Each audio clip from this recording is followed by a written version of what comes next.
Boa tarde, gente. Tudo bem? Estamos aqui encerrando a Semana de Jornalismo, a 45ª Semana de Jornalismo da PUC.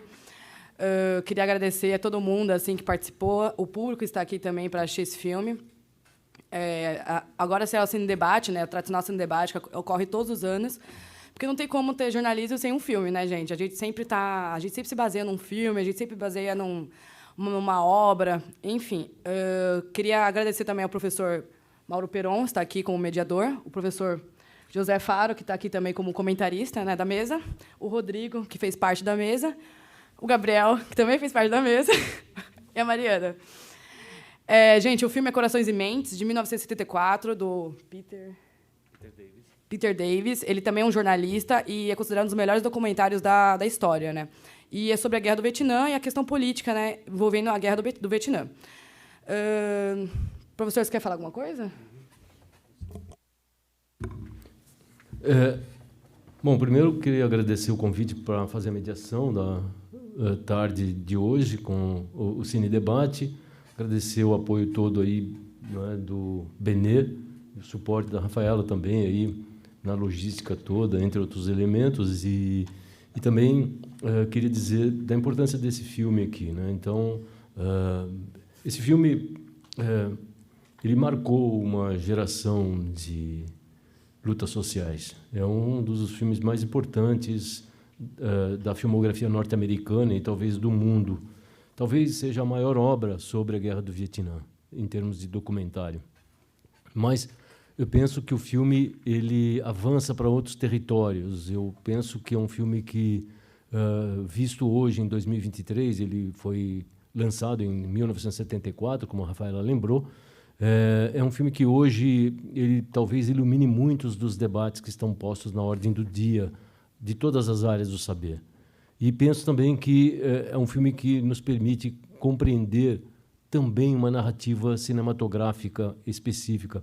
Peter Davis inova naquele momento, é um marco na história do documentário norte-americano e influenciou cineastas, documentaristas, cineastas de filmes de ficção. Ele é uma referência nos estudos de cinema, é uma referência nos cursos de cinema, é uma referência no campo da geopolítica e é uma referência estilística e estética ao mesmo tempo, como a gente vai poder ver. Sobretudo para gerações que não assistiram o filme ainda, eu penso que é uma oportunidade de a gente ouvir, não é, a leitura que vocês fazem também do filme, não é? Evidentemente que o filme dialoga com aquele contexto. Evidentemente que sabemos que a política internacional norte-americana ela mudou de lá para cá, mas algo persiste. E talvez esse seja o aspecto mais assombroso do que o filme aborda. Um filme contundente, um filme que arrebata ânimos, um filme que levanta questões de várias frentes, uma aula de montagem cinematográfica, de imagem e de som. E por tudo isso, talvez o filme nos ajude a pensar também o jornalismo. Vale dizer que Peter Davis, o diretor, tem formação prática de jornalismo e ele, o mês passado, não é, deu uma entrevista rápida onde ele fala do jornalismo documental, onde ele fala do jornalismo investigativo, que para ele o filme é isso, é jornalismo investigativo. Interessante a gente pensar sobre isso. E, por fim, lembrar que o filme foi o maior trabalho lá no Oscar do ano seguinte, em 75. Foi laureado com o Oscar de melhor documentário naquele ano. E o filme correu o mundo, é um dos filmes mais... Talvez é o filme que mais projeta Peter Davis, que continuou fazendo outras obras. Então, acho que é um pouco isso, a gente assiste e depois a gente faz um debate sobre essas questões todas aí, entre outras que surgirem. Vou falar rapidinho. Sou o Rodrigo, estou no primeiro ano ainda, tenho aula com Faro. Eu ainda não assisti o filme. Não, que isso. Eu também não assisti o filme, então vou assistir com vocês pela primeira vez, para quem ainda não assistiu, né?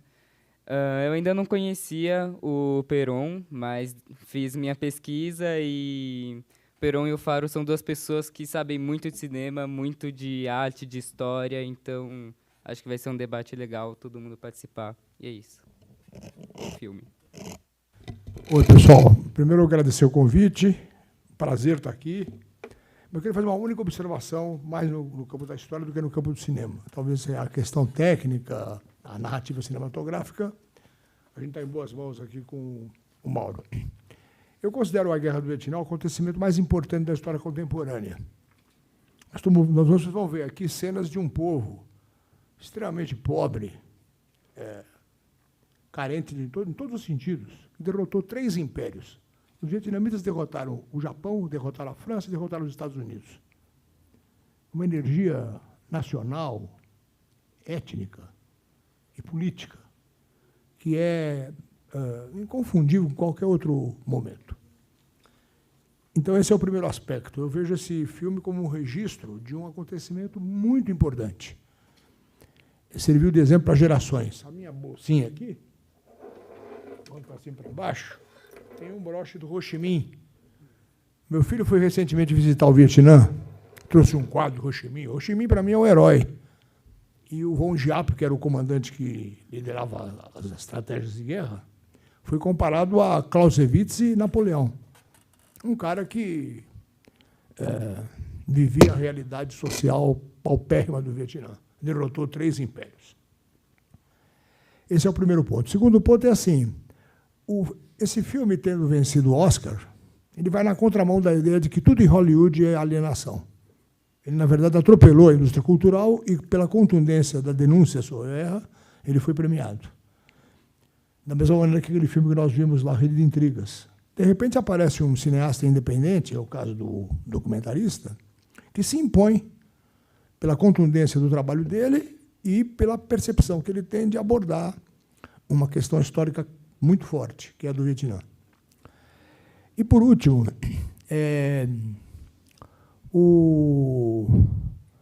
eu acho que seria talvez preferível esperar, então. Ele tem uma coisa que me chama a atenção. A música 500 Miles, do Peter, Paul and Mary. Para mim, uma canção que desperta emoções em função da referência que ela faz à distância que o jovem tem em relação ao seu lar por causa da guerra. Isso é emocionante ver a trilha. É isso. Obrigado. Viu? Vamos lá. Gente, eu pequei uma coisa aqui, não falei meu nome, tá? Meu nome é Rafaela, eu estou no 4º ano, é só isso. Enfim, eu pequei no jornalismo, né? Não falei meu nome, como é que eu não me apresento, né? Enfim. Vamos começar aqui o filme, tá? Podemos para baixo, né?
bao mệnh đã 10 năm rồi quê ta bao đổi thay rồi từ biển xa đến rừng núi cao cánh dưới bốn mùa rộn vang tiếng hò khoan lệ thủy trên dòng sông Kiên Giang dạt dào tình quê.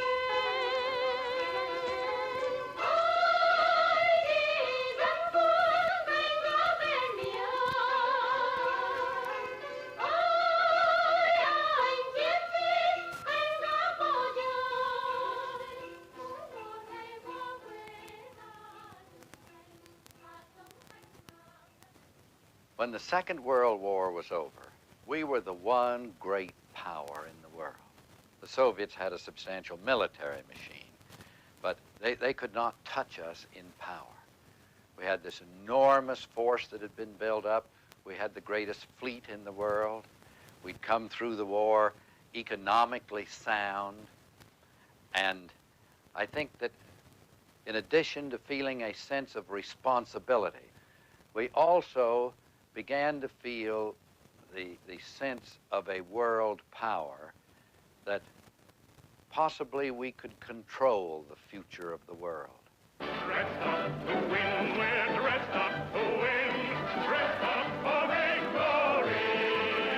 We are just beginning and we won't stop waiting till the world is free. This time we will all make certain that this time is the last time. This time we will not say curtain till we bring it down in their own hometown. For this time we are out to finish the job we started then.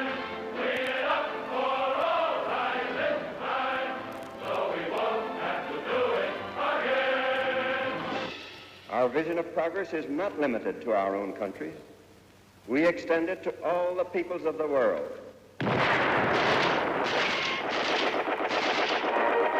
Military action in Indochina. French regulars land along the coast in search of roving communist bands. For France, it represents a tremendous sacrifice of manpower and financial resources. Without American help, the burden would be too great.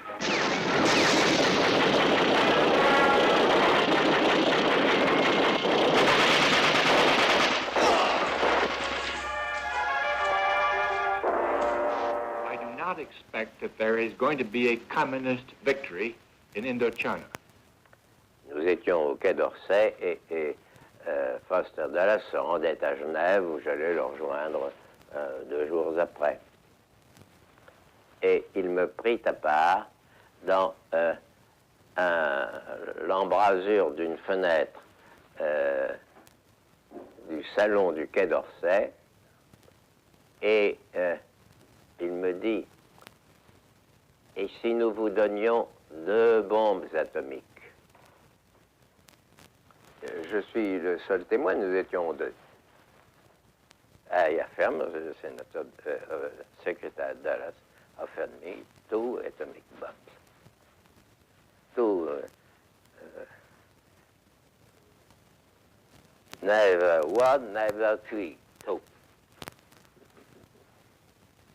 If Indochina goes, several things happen right away. The Krop Peninsula, the last little bit of end hanging on down there, would be scarcely defensible.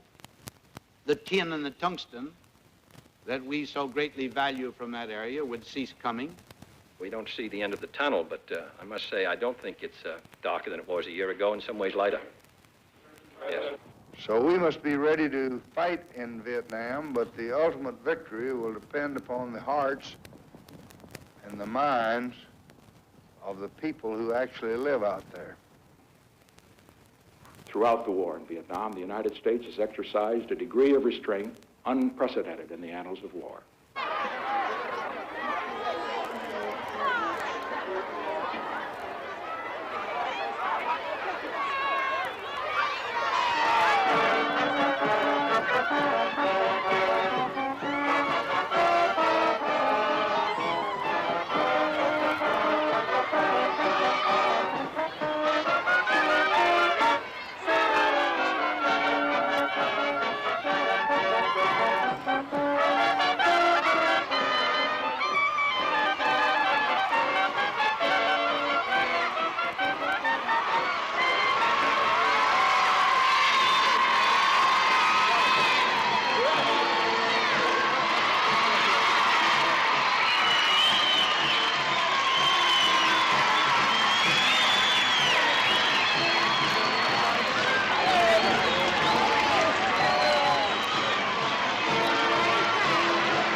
just one thing, one small word that enabled myself and my buddies to stay alive those many years. That one thing was faith. Faith in my family, my God, and my country. I remembered high school. I remembered playing sports there. And I can remember my coach saying, when the going gets tough, the tough get going, because winners never quit, and quitters never win. Why did I go to Vietnam? I will have to go back to 1965 when I was 22 years old. At that time, communism was once again trying to muscle in its way into a free country. I know of no communist analysis or non-communist analysis that would assert that there's a majority of the people in that country that want to be communist. Why do they need us, then? Because they were subjected to military attack from outside.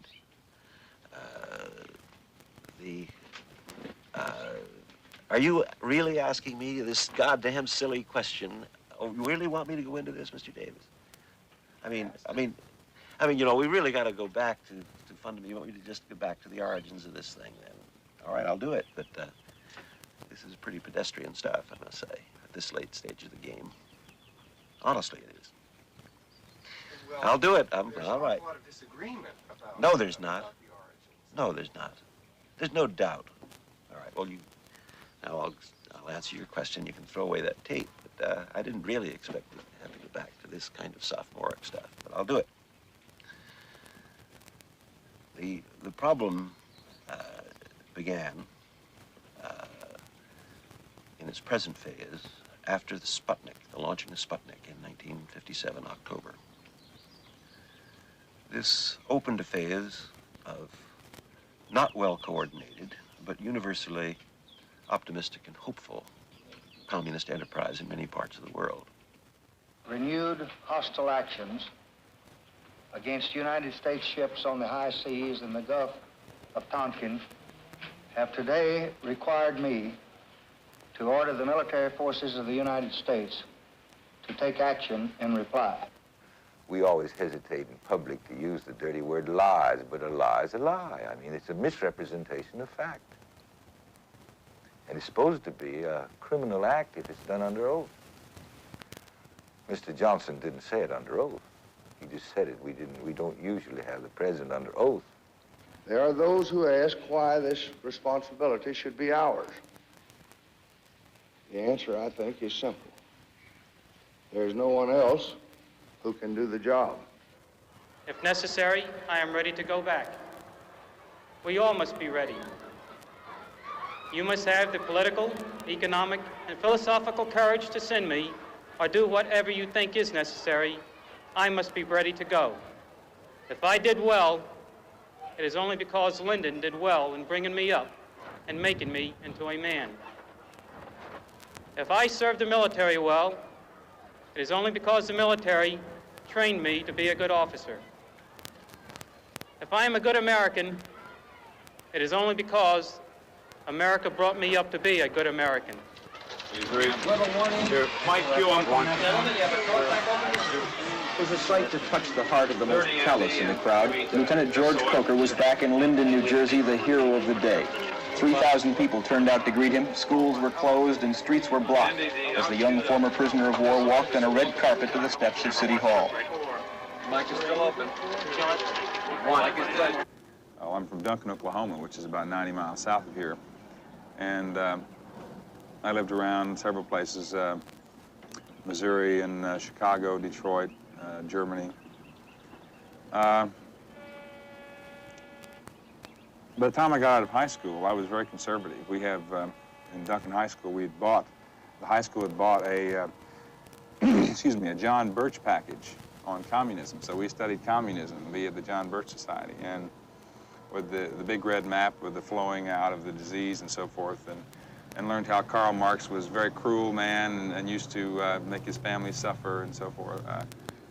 So when I got out of high school, I thought basically that Teddy Roosevelt's what this country needed, and FDR had kind of sold us down the drain to the commies. The communist conspiracy is a deliberate and predictable plan of action to subvert the world. Mosinee, Wisconsin, in a unique May Day object lesson, shows what could happen here if communism took over. The unyielding chief of police is liquidated by American legionnaires portraying red triggermen. A grim demonstration of what subversion could lead to, Mosinee's May Day serves as a sharp warning to all democratic communities. It's an international criminal conspiracy.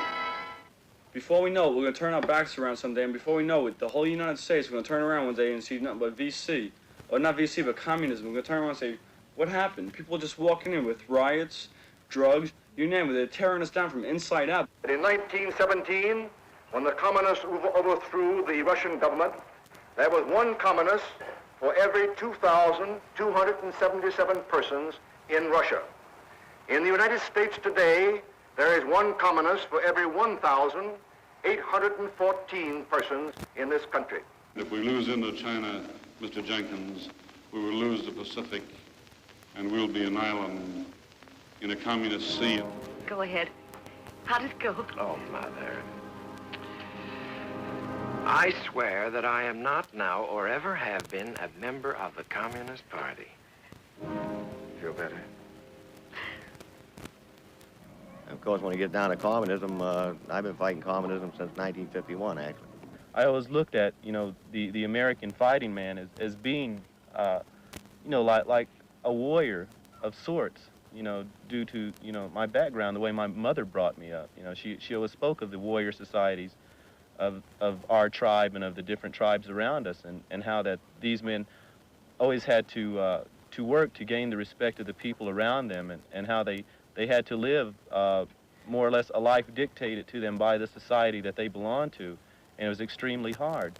I looked around, and from listening to my uncles and a lot of my relations, they had been in the Marine Corps, and they always told me that the Marine Corps was the hardest service to cope with physically and mentally. And I naturally wanted to be the best at that time, and I looked at the Marine Corps as being the elite of the elite, the warrior society in the United States. Now, it might sound cliche-ish to say that my country may always be right, but right or wrong, my country. But that's how I felt back in '67. And during my senior year, I said, I've got an obligation to serve.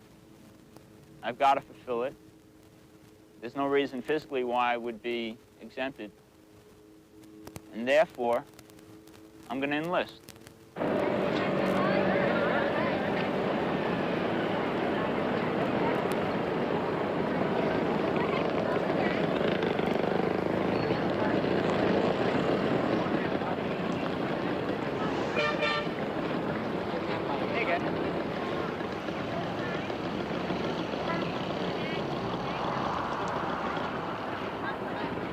What do you got there? Picture. How much picture? 3,000? I go with you 200. Huh? I sell you 3,000, just 50 money. You go with too much money. I buy wires for 1,500. Now, you sell for me? You lie, you die. You get massage? And what else you get? Huh? You buy me one beer. No money. Go home, Mama-san. Wait, go home, Mama-san. No, go home, Mama-san. No, go home, Mama-san. Okay? No, go home, Mama-san. No.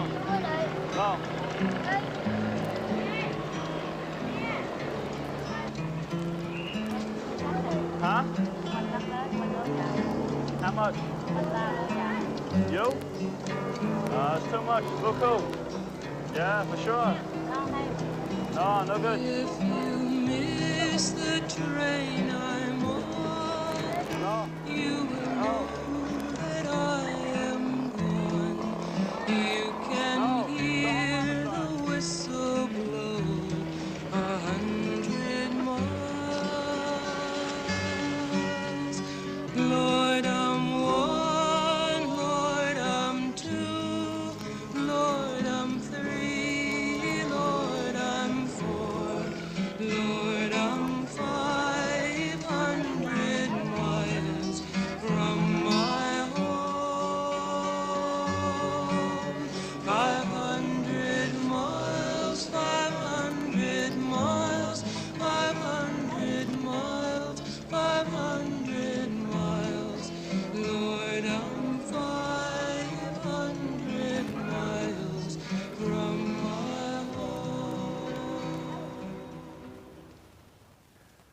We thought of ourselves, I think, as trying to defeat communists, accepting a view of the Walt Rostow kind of view of covert aggression of some kind, the kind of view that enabled you to think of the conflict in really World War II terms.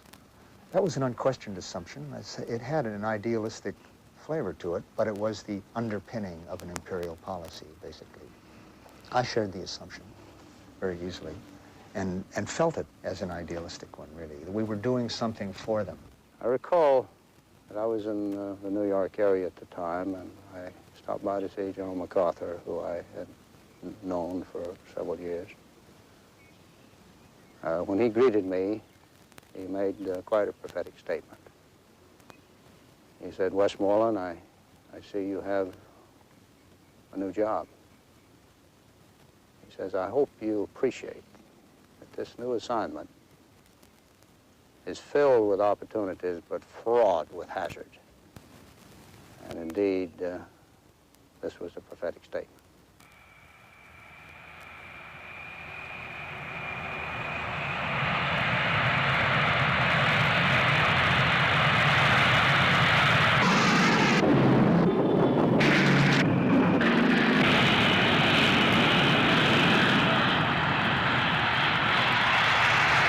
Be described much like a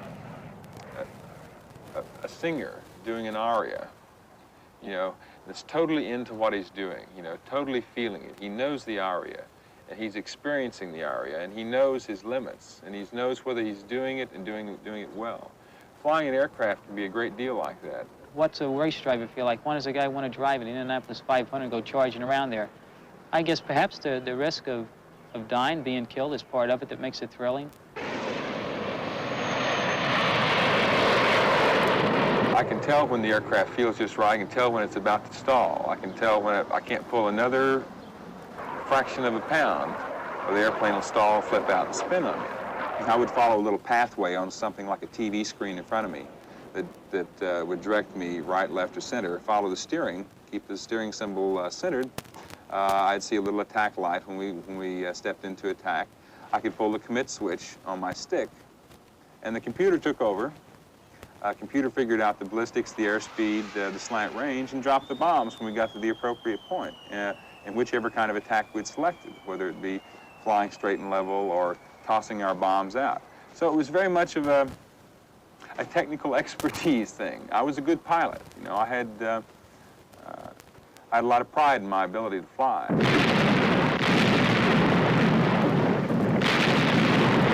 You're up there doing something that mankind has only dreamed of, the flying, especially at night in an all-weather aircraft. The A-6 is one of the few that can really do it the way we did it. A World War II aviator would not even dream of doing the things we did. It's definitely the ultimate in aviation.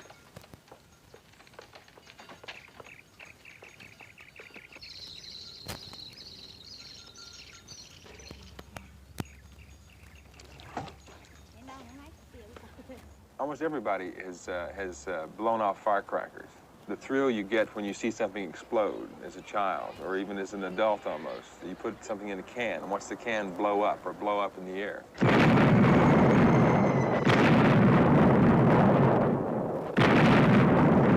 And the excitement, the sense of excitement, you know, especially if you're getting shot at, is just incredible. You get in there and have a real good mission, hit your target right on, find out later that your target was totally destroyed. In other words, it wasn't one of these misses or almost. You got it, bang, it's down. And come back, make a night carrier landing recovery, that's fantastic. To say it's thrilling, yes, it's deeply satisfying.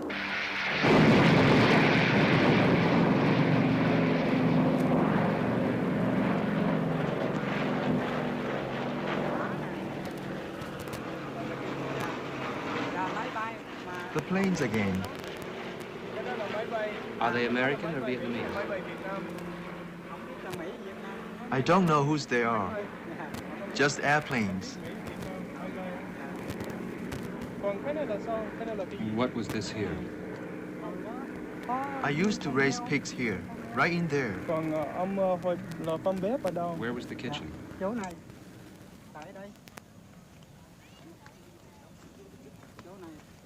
The kitchen was here. We built it with bricks. This was the floor, and this was for the heat. What's that? That is the bomb crater. The bomb struck there and destroyed everything I had.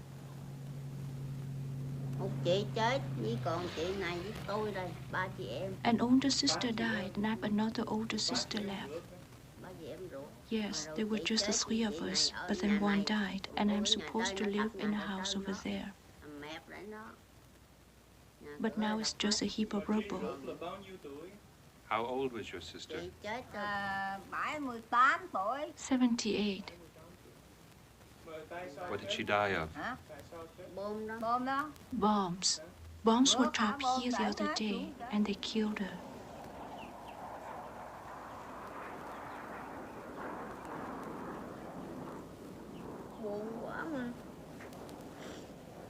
I'm so unhappy.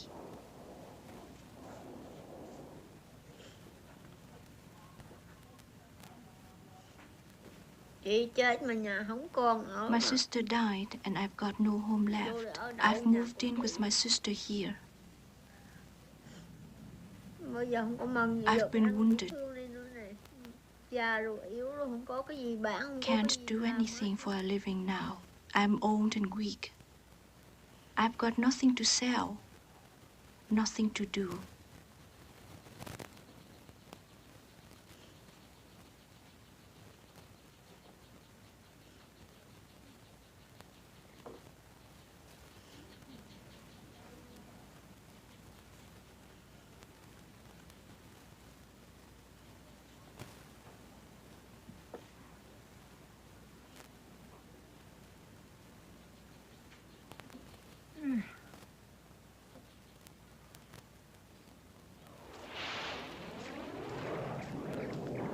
You really just don't have time for personal thoughts when you're up there flying around at 500-600 miles an hour. You might call it an electronic war in a certain way. I didn't have time to think about anything else. If you wanted to later, you might. But it was all business. It's just strictly professionalism. We had a job to do. We went out and we did it. Never could see the people. You know, you never could see. Occasionally you saw the houses when you were bombing around a village or bombing in a village. You know, you never heard the explosion. You never saw any blood or any screams. It was very clean. You're doing a job. You're an expert at what you do. I was a technician.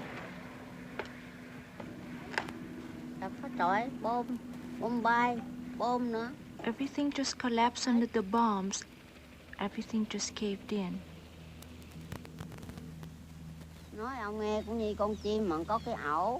It's like a bird and its nest. The way things are with the house in the rubble. The bird comes home and finds no nest. Where am I to find a place to sit and work for something to eat? Even a bird needs a nest it can go back to, crawl into for sleep and food.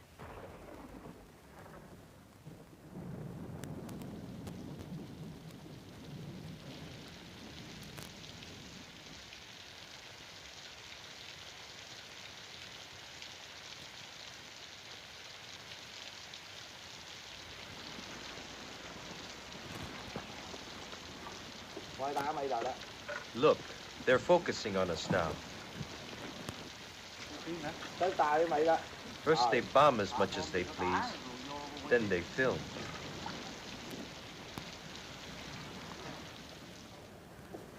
Nous avons lutté contre les Chinois pendant 12 siècles. Nous avons lutté We contre fought les against the Français Chinese for 12 centuries. We fought against the French for 100 years. avec la perte de la guerre. And finally, when the war was lost by the French in 1954 at the Battle of Dien Bien Phu, the Vietnamese were liberated from foreign oppression. Eh bien, c'est le moment que les Américains But it was at that precise moment that the Americans came to Vietnam, little by little at first, then more and more as an invasion of the American army. une invasion de l'armée américaine. 500,000 of them in Vietnam. And this war became a war of genocide. The people of North Vietnam and South Vietnam fight only for freedom, independence, and national unity. L'unité nationale. This war is a war against the American imperialists. This is our war for independence.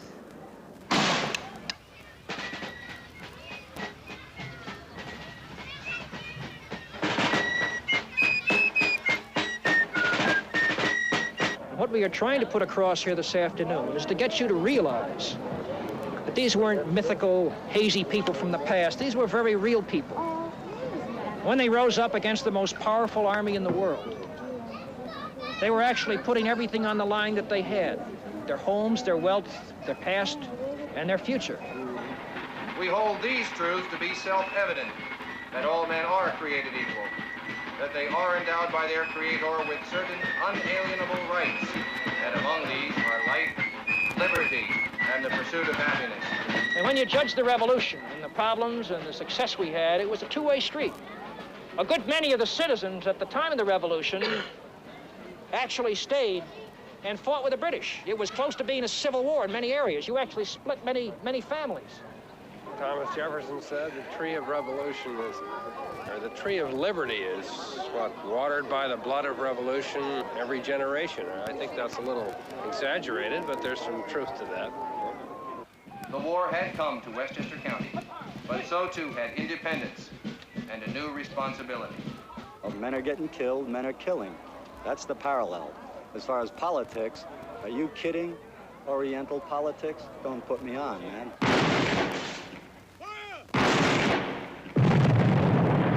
His weapon yet. We're still looking for it, over. Is that a weapon? No, sir. He had one, man. This guy's got ammo. I'd like to medevac this guy. If we get him patched up, we might get some information from him, over. People who are living in the jungle under the bombs, without pay, without their families, are doing so because they're fighting for independence, because they're fighting, in this case, for unification, and they're fighting for revolution.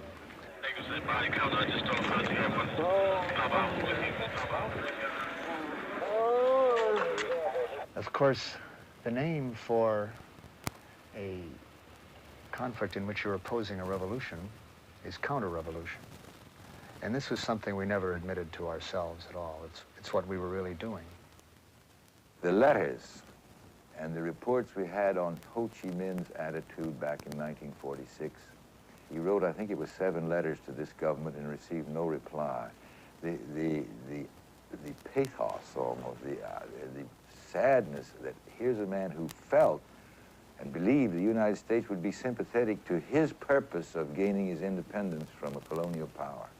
And then to find this is what he'd read. He'd been here. He'd read our Constitution and our Declaration of Independence. He thought surely the United States would be interested. We had testimony in the committee that his one worry was that it was so insignificant. Vietnam was so far away and so insignificant, we would never bother about it. It's too small to ever attract the attention of the United States. He was sure in his own mind that if we would ever put our minds and focus upon it, we would be for him. How different history would have been for us and for them if we had felt a common interest in the colonial province like Vietnam, seeking its independence of France. The Ho Chi Minh of '56, I don't think could have got elected dog catcher in South Vietnam. Ho Chi Minh dead could beat any candidate we've ever put up in Vietnam. You asked me about my oldest son, Bing. He was a graduate of Harvard, 1965, and he was not a soldier at heart. But he realized, I'm sure there's no question, he realized that he was part of a big job that had to be done, and he was gonna do it the way he did everything, full out. He went out on this mission, Mead River, and it was a big assault mission, bringing elements to this area just south of Da Nang along the railroad line, and they encountered heavy, sustained automatic weapons fire, and the helicopter ahead of him, I believe, was just was shot down, and then he went in, and his helicopter was, he was actually killed in flight. That's what and the airplane crashed, and he was killed. His co-pilot was very badly injured, and I think there were 12 out of 15 or 16 of the people aboard were either killed or badly hurt.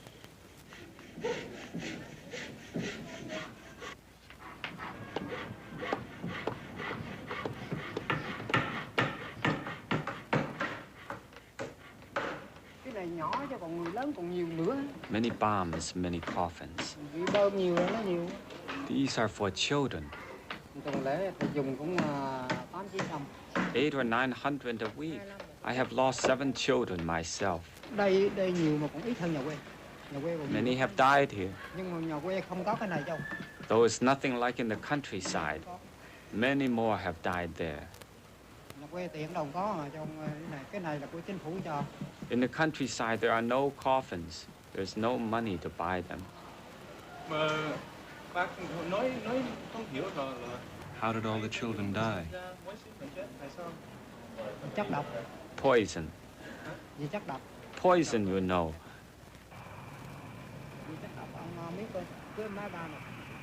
These planes keep spouting and spraying the stuff, and so many people have died. It seems to destroy their intestines. With this spraying and bombing, so many have died.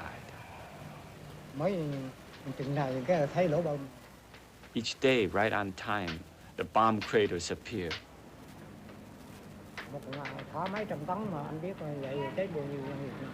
Hundreds of tons are dropped each day.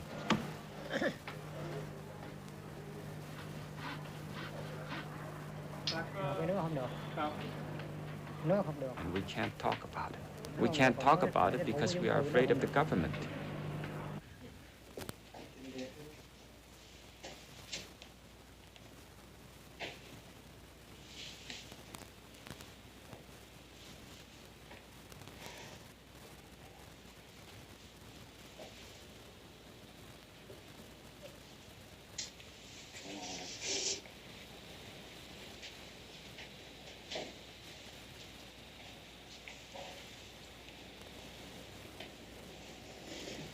Look nice.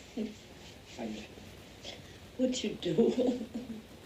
Shaved. I like to get it long. So what you been doing? In a little more than a week, I'll be going back to the military. You what? Why?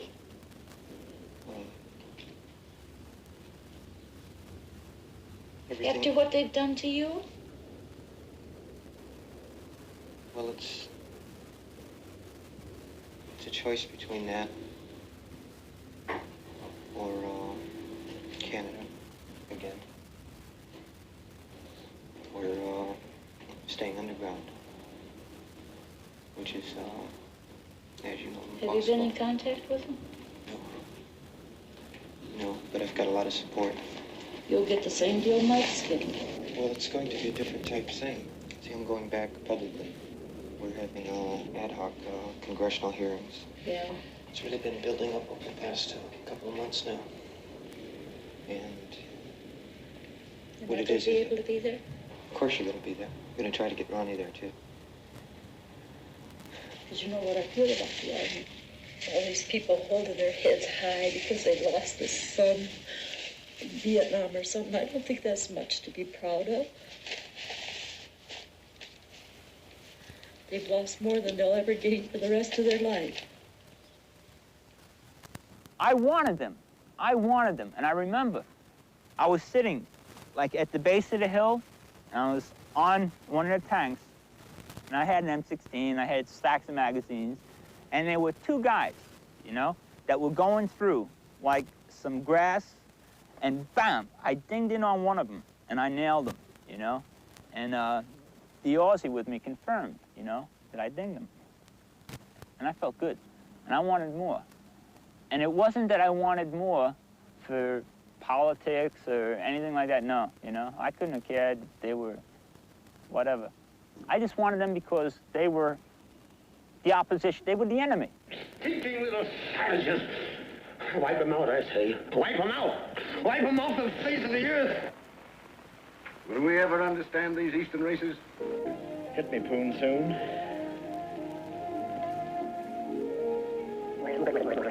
You hideous yellow monster. I wanted to go out and kill some gooks, you know. I don't know, I guess I had been totally brainwashed because I could remember when people used to call me blanket ass or chief, and they still did, you know.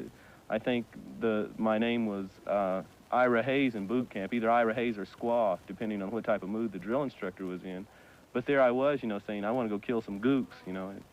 They were instructed to remove the eyes of the individual and place them in the hole in the middle of the back. And that would say to the Vietnamese, you have to understand that whoever did that was ubiquitous. In other words, the eye being the symbol of ubiquity, or of all present, all powerfulness on the part of the Saigon government, which is an easy message for the local villagers to get. In fact, the American advisors didn't have that much of a stomach for the thing, so they used to use CBS logos, you know, the eye of CBS, and they would kill the individual, and then they would leave him with a kind of a calling card on him. At one point, I was invited to go along on an airborne interrogation in a helicopter with the Marines northwest of Da Nang, and they took along 2 Vietnamese. You know, one was already reduced by beatings with a rubber hose and some other methods of beating and torture, to the point where he couldn't talk, he couldn't respond. And as an example to the one they wanted to question, they would say, if you don't tell us what we want to know, we're going to throw you out of the helicopter. And he couldn't respond. He didn't understand. They were using pidgin Vietnamese, which he didn't understand. It was more English than Vietnamese. They'd run him up to the helicopter. 2 hefty EM were along, and they would take him by each elbow, and they'd run him up to the door of the helicopter. And they did this 3 or 4 times, and he was reduced to whimpering and crying.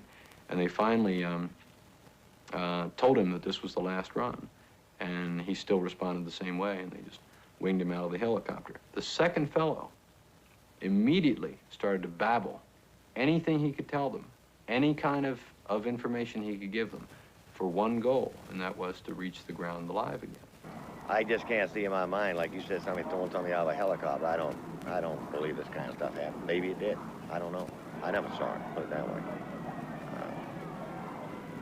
I've seen GIs get mad and rather than shoot one of these dinks, just punch him right out, yeah, with his hands. Americans say the Vietnamese are just slant-eyed savages. The Vietnamese have 5,000 years of history. We fight against the invaders. It is not we who are the savages.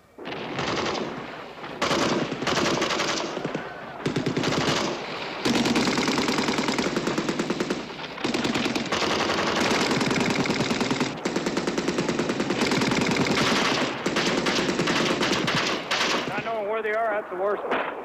Riding around and running the sewers and the gutters anywhere. Be anywhere.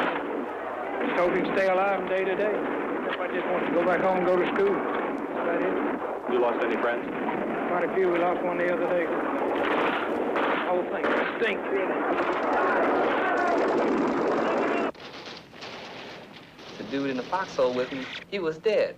And like, you know, here come the Jets, and everybody's, yay, Jets, you know, do it to them and all this shit, you know, get these motherfuckers off our ass, you know, because they were digging in our behind real good.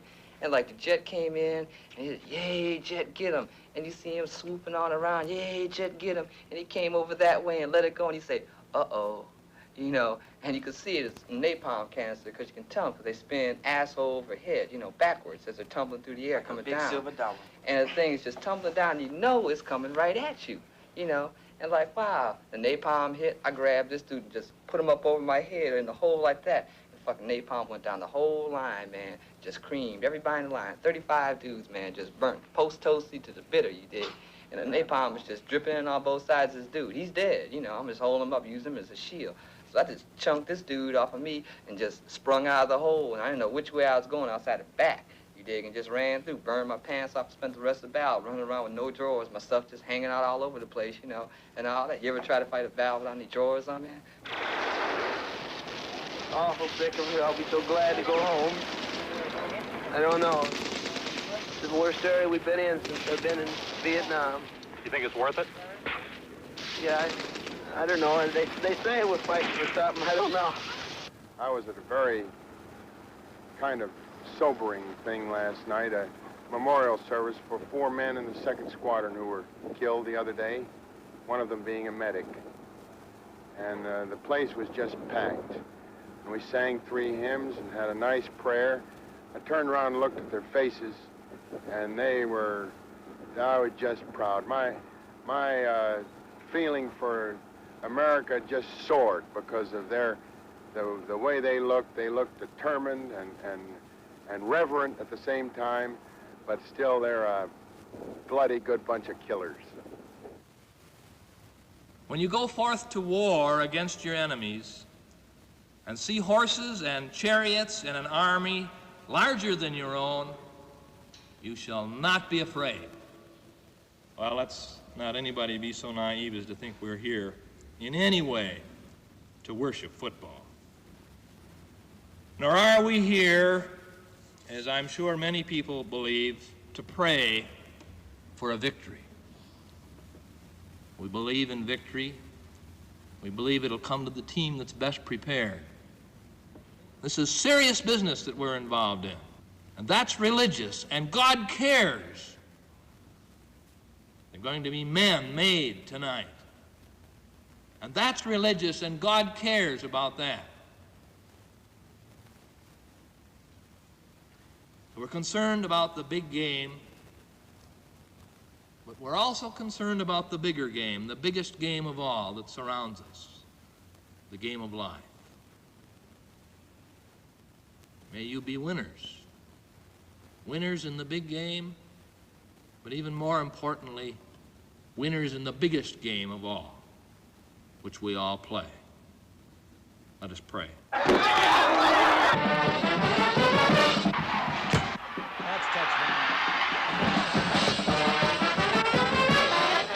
Because we got our kids geared to track like hell.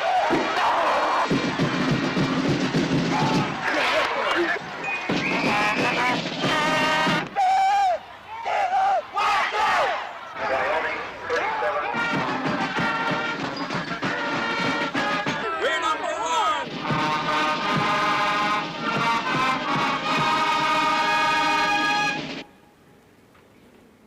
You gotta tell them they're number 1, no matter what happens. You're number 1. Wow. Why don't you just say wow? Toy oi means wow? Yeah. Like, toy oi means like, wow, you know? Hey, you should check out the hickeys I gave this chick, man. Yeah. One on each side. It's a place where she can't hide them. Really? Yeah. See, this one right here? Give her this one. And this one, this is the first one right there. It came out kind of nasty, you know? No can do, I know. Maybe he did. He's not dead. Wake him up. What? Huh? Why he's no heart? Because you don't wake him up. Hey, Charles, you getting anything out of yours? What do you mean? This one's starting to go kind of sour on me, you know? So keep it going, man. Huh? Keep it going. I'm trying to. But, Well, try. You know what it is about these chicks down here, you know, like they're, well, what would you want to do except for, you know, Al Wallow and, right? Hey, you're number 1. This one got a set of knockers. Oh, this one is too, but you won't take your goddamn bra. Take it off for him. Take it off for her? That's the name of the game. Here. You know, I know, number 1. What? Hey, Charles? What? Hey. Yeah. It's about time. I got a minute tonight. Oh, you don't be mad at me, okay? It took you long enough, you know that.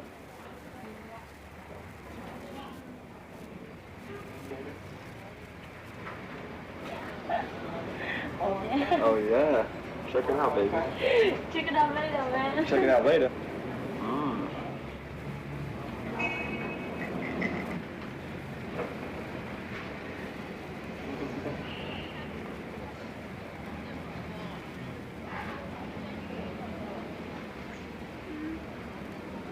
You know, if my chick at home could see this now, man, she'd flip.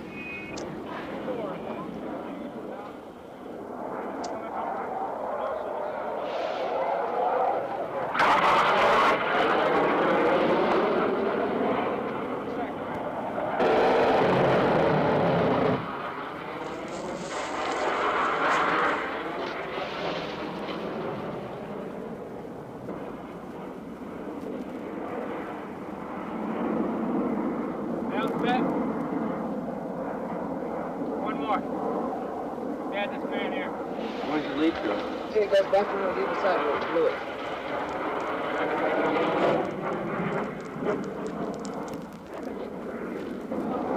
Hey, hurry up down that tunnel. Just make a quick check. Let's go.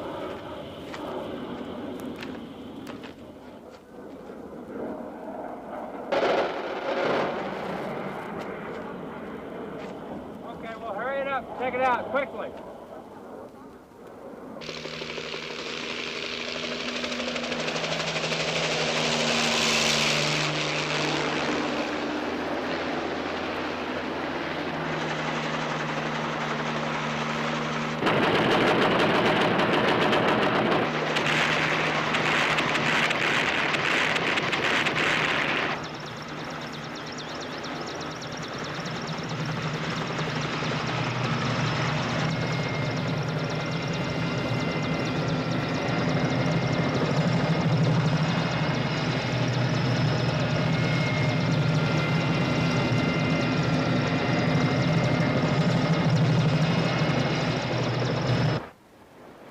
Some people enjoy it, some don't. Some just go out and do it as a job.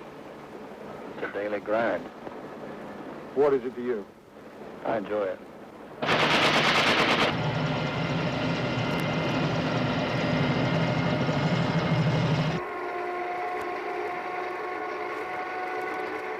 Now, I know that he will have a very important message for each one of us. So I want you all to listen very attentively to what he has to say to you. Lieutenant Copeland. Well, if you ever have to go to a war, and unfortunately, someday you probably will have to fight a war,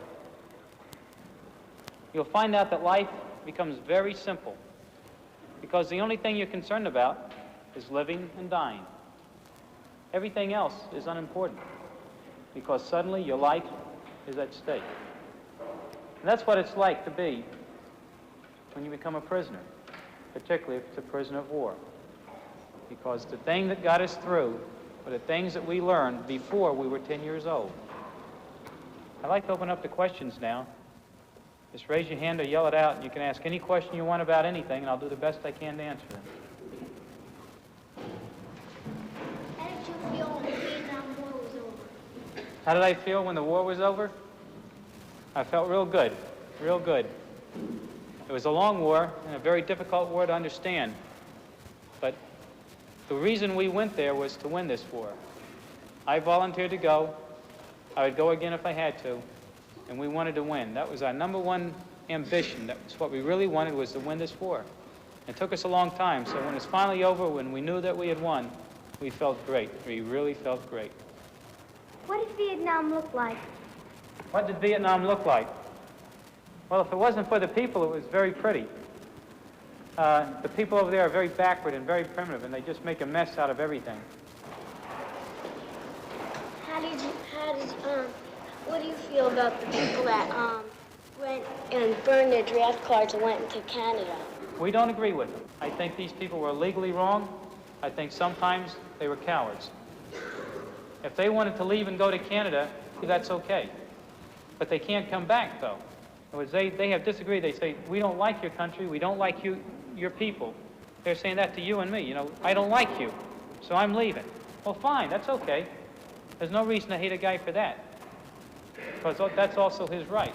But he can't come back. Instead of helping and aiding the Vietnamese people, I saw that we were party to their deliberate and systematic destruction. The Vietnamese were all considered less than humans, inferiors. We called them gooks, slopes. Their lives weren't worth anything to us because we've been taught to believe that they were all fanatical and that they were all VC or VC sympathizers, even the children. Many of us, however, began to understand through our personal experiences in Vietnam the depth of the lies and deceptions practiced upon us and the American people by our country's leaders. It was they who trained us to kill without question and to hate our enemy, the Vietnamese. They concocted such phrases as kill ratios, search and destroy, free fire zones, secure areas, and so on to mask the reality of their combat policy in Vietnam. I make no apology for this act of resistance. I could do nothing else at the time. But underground life has become intolerable to me. So I'm here today to draw attention to the true facts concerning my case and the cases of tens of thousands just like me. We are not criminals to be hunted and imprisoned. Over 500,000 of us have deserted the military since 1965. Most of us have already returned to the military to be punished with jail and bad discharges that will be carried around for the rest of our lives. And it is a supreme irony to be prosecuted by the very same men who planned and executed a genocidal war in Indochina. Now, inside this hearing room, Eddie Souders has surrendered himself. Urged on, he says, by a hand-to-mouth underground existence, which still nags at many of his fellow deserters who continue to look over their shoulders. Paul Udall, NBC News, Washington. How was your sound? One more time. Let me respectfully tell the American people that this is their dirtiest and longest war. The Vietnamese fight only in self-defense. Ultimately, the Americans will see the light. If not, they will defeat themselves. You know, Vietnam reminded me of a child, the developing of a child. The laws of nature control the development of this child. The child has to sit up before it crawls. It has to crawl before it walks. It has to walk before it runs. No matter how many decades America fights, it will never conquer Vietnam, never. I'm telling you so that you will go back and repeat it to President Nixon. Over here, as long as there is rice to eat, we'll keep fighting. And if the rice runs out, then we'll plow the fields and fight again. I know very little about it over there, I'll tell you. And the less I know, the better off I'll be. It has not affected me a whole lot. I mean, the American, the way of life is still here. And if you work for it, it's there for you. But we're taught that we're to obey our governments. And I would have to go if I was instructed to. Once in a while I think about it, but I like to think about the things that are happening right now to me. I don't think it's affected mine at all. I don't even know who we're fighting for over there, to be real honest with you. I think we're fighting for the North Vietnamese, ain't we?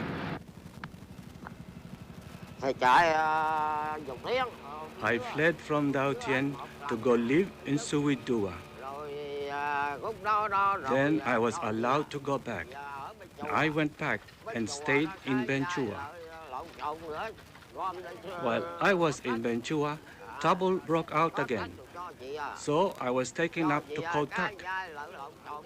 I was picked up again and sent to Ben Chua to be lumped together with the others. My house burned down while I was away. Once more, I got sent to Po Tak. I fled 5, 6, at least 7 times already. The lives of my countrymen are worth no more than that of a fly. You take it and swat it dead. Just like that.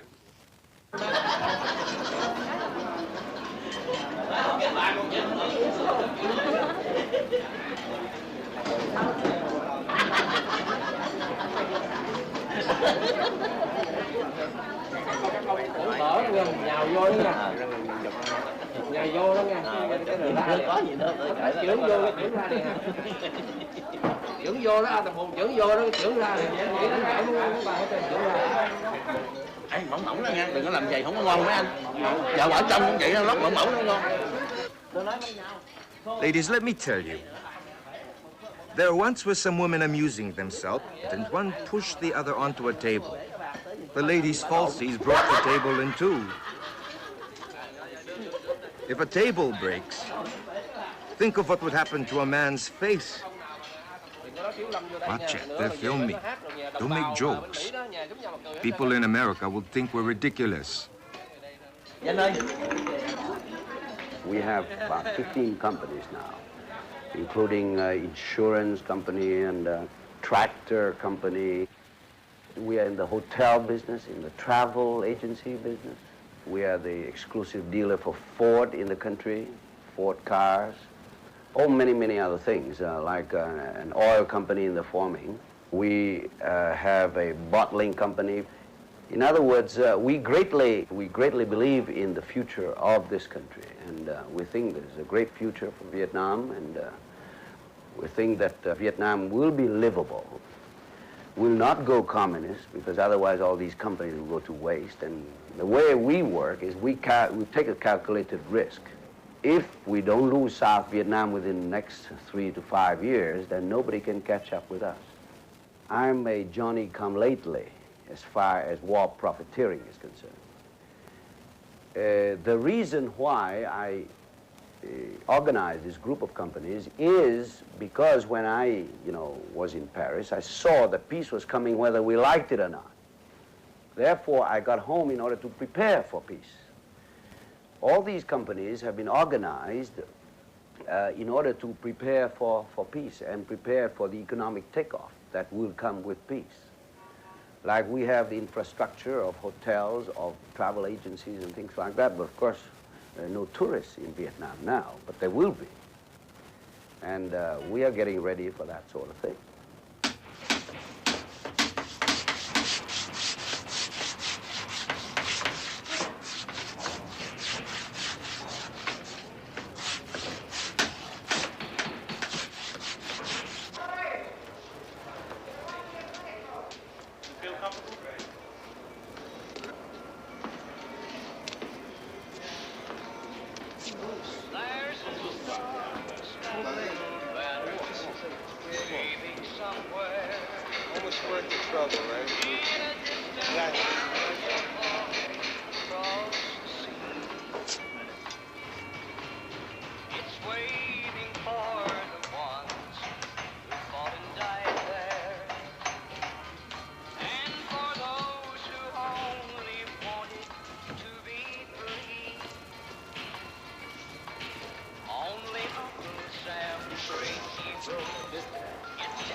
Just like you would do what you live like.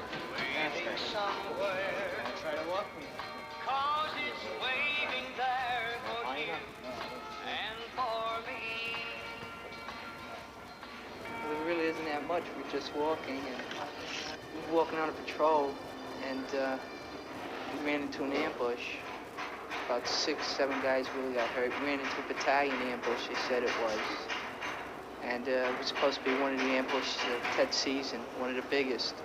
And we called in two or three medevacs, and they got hit. So finally, the last one came in, got us out. And from that, I never saw any of the other guys that I was with, except for 1 or 2, and that was about it.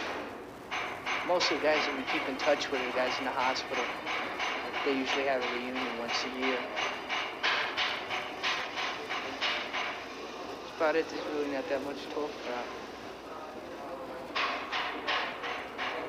And here we are, for one thing that we said, and I don't give a shit now.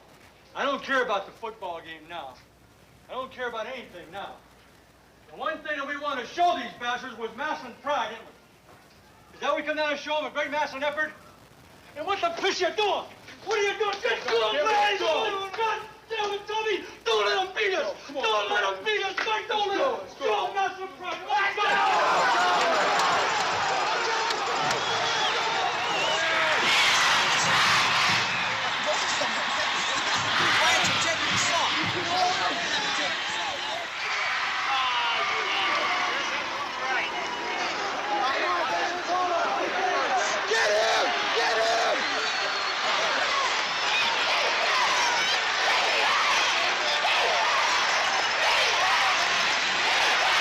Make no mistake about it.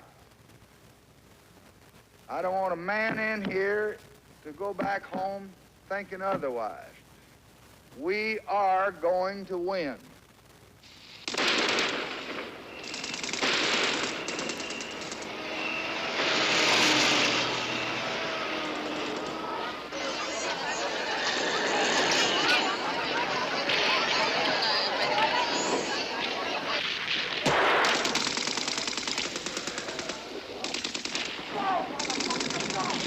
Since the Lunar New Year, the Viet Cong and North Vietnamese have proved they are capable of bold and impressive military moves that Americans here never dreamed could be achieved. Whether the Viet Cong can sustain this onslaught for long remains to be seen. But whatever turn this war now takes, the capture of the U.S. Embassy in Saigon for 7 hours will be a story to rally and inspire the Viet Cong. Don North, ABC News, at the U.S. Embassy in Saigon. I knew that, as was the case in the Battle of the Bulge in World War II, that after the enemy exposed himself, we would defeat him, he would be weakened, and if we could follow that up through the use of the maximum military force that we could bring to bear on him through the bombing, through the mining of the harbors, through the cutting of his lines of communication, by moving in and cleaning out his sanctuaries, the enemy would have no choice but to come to some accommodation. In the beginning of 1968, General Westmoreland needed 206,000 more troops. We met hour after hour after hour in the Pentagon, and I started in and asked the Joint Chiefs of Staff, how long do you think that we'll still be in the war? None of them knew. Do you think that the 206,000 men will be enough? Nobody knew. Well, might we have to send more men? Well, possibly. Well, in 6 months, we don't know. A year, 18 months? I couldn't get answers to these questions. By the end of that 4-day interrogation, I was getting down by the end of it into very serious questions like, do any of you men, as you look at it objectively, do you find any diminution in the will of the enemy to fight? Well, they said, no, we guess we don't. Are they sending the same number of men down through the Ho Chi Minh Trail? Well, yes, and even they might be a little more. And how about our bombing? We've placed great reliance on our bombing. Is our bombing stopping them? No. Well, what is the amount of attrition that our bombing's causing? Well, maybe 10 to 15%. So I remember asking one question. Well, if a North Vietnamese field commander in South Vietnam needed 1,000 men, they said yes. If he asked for, say, 1,200 men, 1,000 would get through. Well, that's right. Well, then he'd have the 1,000 that he really needed. Well, yes, that's so.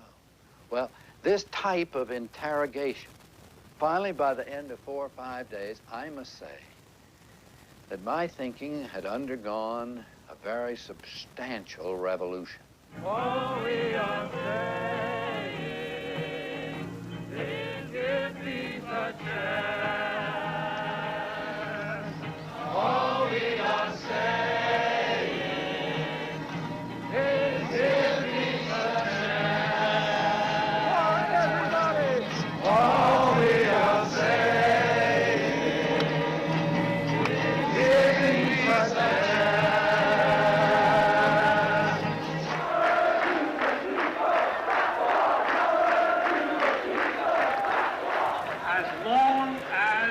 American president is commander-in-chief of the biggest war machine in human history, with bases on every continent. We are going to get into trouble. Our enemy is the growing militarization of American life. Our enemy is American imperialism, and there is an awakening. The enemy was on the ropes after the Tet Offensive was over. And it's like two boxers in the ring. One boxer has the other one on the ropes, but the man who is about to be the victor has his second throw the towel in. Accordingly, I shall not seek, and I will not accept the nomination of my party for another term as your president. I don't think we helped them one bit. All I think we've done is destroyed their country, laid it waste. No, I don't think we've helped them. As fellow human beings, I don't think they should be there doing that. Certainly a mature person can say they made a mistake. Why can't a government? You know, you let us all go off to war and said, yay, team, you know, fighting Vietnam and all this kind of shit in 1965 through 1968. Now 1968 comes along and boo, team, come on home and all this shit, you know, and don't say nothing about it because we don't want to hear about it because, you know, it's upsetting around dinner time, you know. Well, goddamn, it upset me, you know, for a whole goddamn year. It upset a lot of people to the point where they're fucking dead, you know, and all this shit. Now, you don't want to hear about it. I'll tell you about it every day. Make you sit down and puke on your dinner, you dig? Because you got me over there, and now you done brought me back here, and you want to forget it so somebody else can go do it somewhere else? Hell no, Now, you're going to hear it all every day as long as you live because, hey, it's going to be with me as long as I live. When I get up in the morning, when John gets up in the morning, when a lot of dudes just sitting around here get up, man, their gut hurts because they got shot there. I got to put on an arm and leg because it ain't there no more, you dig? And all the rest, my man here's got a hold of stuff. He can't work right, you know. Now you do something about that. You know, make that all disappear, you dig? You know, make it all go away with the 6 o'clock news, turn it off, you know, or switch it to another channel and all that shit. The hell with that, you dig? It's here and it's for real. And it's gonna happen again unless these folks just get up off their ass and realize it has happened, you know.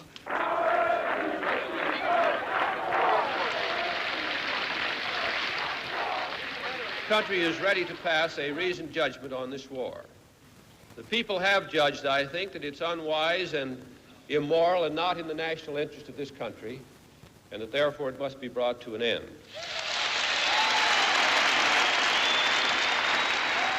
For 20 years, first the French and then the United States had been predicting victory in Vietnam. In 1961 and in 1962, as well as 1966 and 1967, we have been told that the tide is turning. There is a light at the end of the tunnel. We can soon bring our troops home. Victory is near. The enemy is tiring. Once in 1962, I participated in such a prediction myself. But for 20 years, we have been wrong. The history of conflict among nations does not record another such lengthy and consistent chronicle of error as we have shown in Vietnam. I had just given the policy line, stayed up all night with Adam Walensky and Peter Edelman, helping on a speech for Robert Kennedy, which proved to be his last speech given in San Francisco here at a businessmen's luncheon on Vietnam. I went up with some corrections last thing in the morning and shook hands with him in his bathrobe as he stood there, and then he came down from the Ambassador Hotel and got into a car. We were struck with how easy it was to get onto that floor and to approach him at that point. At the conference on lessons of Vietnam, of course, in the morning, I learned that Robert Kennedy had died.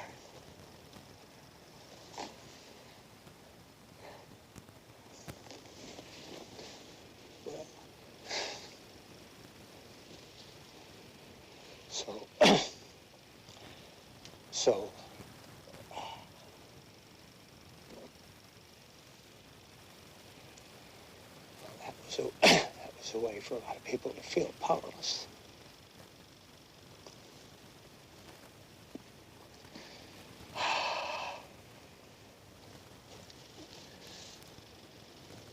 So it began to look as though there was no way to change this country.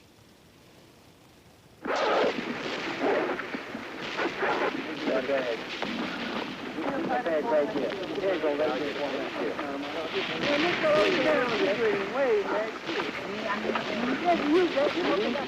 Perez? Give it the bite. Bite? Y'all want to make that road? You want to knock down? Yeah. Hey, hey. Get blown down the road. Go.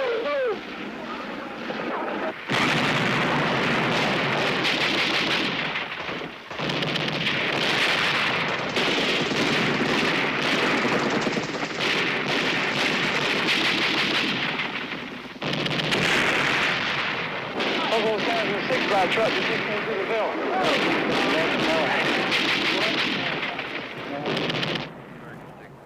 We'd been going down this road for so many years, and I had felt so strongly before that this was the right policy.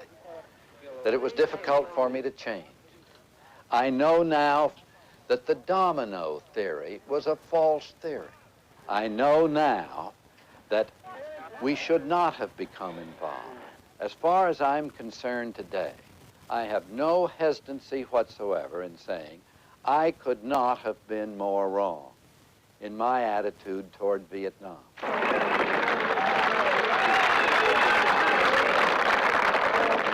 Combat. Vietnamese crossed the gallantry with Silver Star. Gallantry ground combat. 4 air medals. And I was there, Rivers.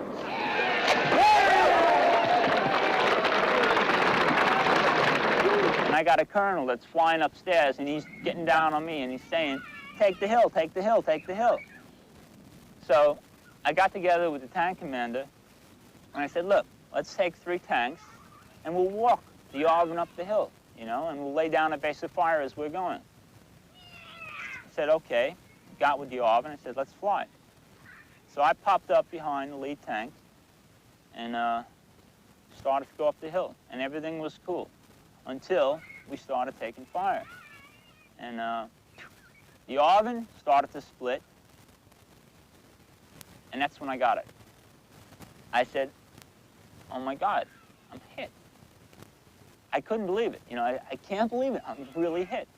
And my first thought was Kay, my girl, you know. It's going to sound stupid, but my thought was she'll kill me, you know. Here I was dying, and I was worried that she was going to kill me, you know. But then I realized that I didn't have to worry because I was dying. It's all over, and for what, you know? My last conscious thought was, I can't believe it. I'm dying. On this shitty piece of ground, I'm dying, and I can't fucking believe it. Bobby was a surfer, he was a wrestler, he was a long-distance runner, we danced, he was active. Our whole life was active. And now they're telling me that he's paralyzed. He couldn't believe it, and I couldn't believe it. Right now, Bobby's not a boyfriend, he's not a husband, he's not a brother. It's very hard. What hurts the most, and this is a purely personal thing, you know, right, wrong, or indifferent, that's how I feel. When I was in the Marine Corps, I remember I was down in Marine Corps barracks in Washington. They call 8th and I. And they had the Marine Corps drill team there. And I was standing at attention in my uniform, and they were playing the Marine Corps hymn, and then they played the Star Spangled Banner. And I actually started to cry. I cried because I was so proud to be an American, you know? And I was so proud to be a Marine and in uniform standing there at attention. That represented so much to me in the way of life, and that's gone, you know? And that hurt. That hurts. That's what I'm bitter about. Johnny, get your gun, get your gun, get your gun. Take it on the run, on the run, on the run. Hear them calling you and me, every son of liberty. Over there, send the word over there. That the Yanks are coming, the Yanks are coming, the drums coming everywhere. So prepare, say a prayer, send the word to beware. We'll be over, we're coming over, and we won't come back till it's over there.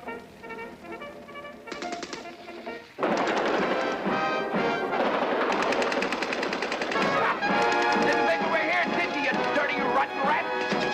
We're still here, we'll always be here. So prepare, say a prayer, send the word to beware. We'll be over, we're coming over, and we won't come back till it's over there.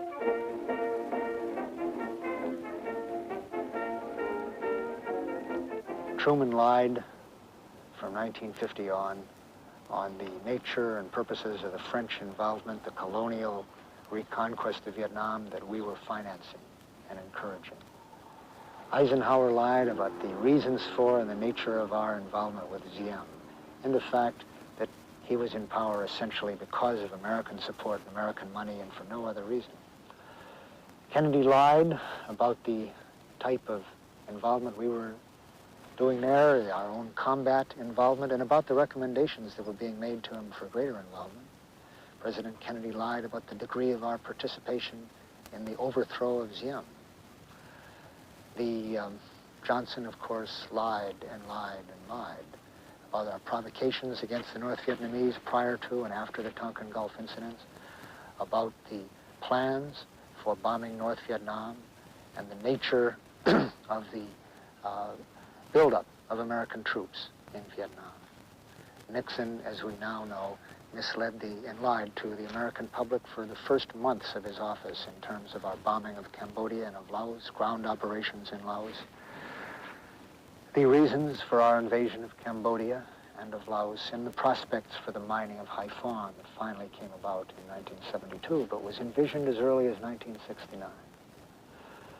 The American public was lied to month by each of these 5 administrations. As I say, it's a tribute to the American public that their leaders perceived that they had to be lied to. It's no tribute to us that it was so easy to fool the public. We have adopted a plan which we have worked out in cooperation with the South Vietnamese for the complete withdrawal of all U.S. combat ground forces and their replacement by South Vietnamese forces on an orderly, scheduled timetable. This withdrawal will be made from strength and not from weakness. As South Vietnamese forces become stronger, the rate of American withdrawal can become greater. Congratulations to Battalion 332 on your recent victories over the communists. We ask ourselves, when will peace come? And I tell you, if you chase the communists back to the north, there won't be any war in this hamlet. Help rebuild the houses. Help the people. Rid the hamlet of all VC so there will be no more suffering and destruction for ourselves and our compatriots.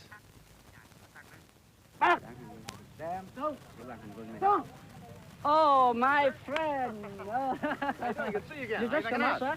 Fine, just got back, yeah. How you doing, Ben? Good afternoon, sir. Very good to see you. Fine. How you doing? Fine, good to see you. How you doing? Fine. Just got back this afternoon, sir. Oh, yeah. Been very quiet. Glad to have you. No Except problems? last time in the... when the rockets went off to... Very nice. I read about it in Stars and Stripes. That's one of our success stories here, this battalion is. We had a real... We a lot just of trouble gave with it.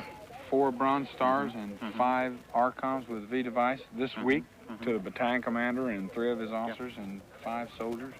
And we have 6 impact boards pending for last Saturday night's action where we killed 6 VC and captured 9 weapons. He had been the recon company commander of the 263rd, and he'd done a real tremendous job as just as the recon company commander, and then they moved him over here, and in a 10-day period, or maybe a 2-week period, he completely reversed it. They had the battalion here under a very poor major commanding officer, and they had it to the point where the company commanders were throwing down their weapons and crying, or at least one of them did, and then 10 days later, they had a big contact with the VC, and in 3 days killed 42, lost none of their own. He does it with a fairly limited staff. Although some of his people, like that young major over there, Major Yuck, tremendous guy. Just heard his name over there. Ba người. Đây súng đầy liên với M16. Một người nữa.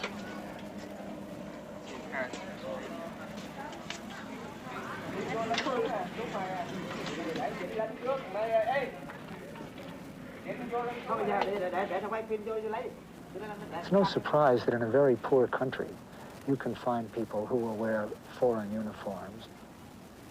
What has always surprised us, what we've never been willing to predict or understand is that the Vietnamese communist leadership can find enough people to live in the tunnels, fight for nothing, wearing ragged shorts year after year under the American bombs. A war in which one side is entirely financed and equipped and supported by foreigners is not a civil war. The only foreigners in that country were the foreigners we financed in the first part of the war and the foreigners we were in the second half of the war. Basically, we didn't want to acknowledge the scale of our involvement there. We didn't want to realize that it was our war, because that would have been to say that every casualty on both sides was a casualty caused by our policy.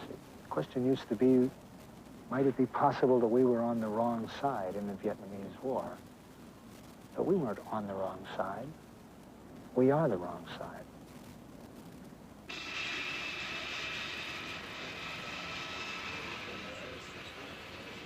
You have exemplified in your corner of the world patriotism of the highest order.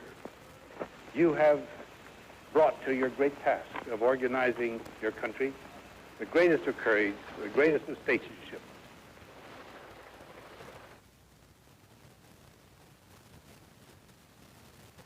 J'avais deux possibilités.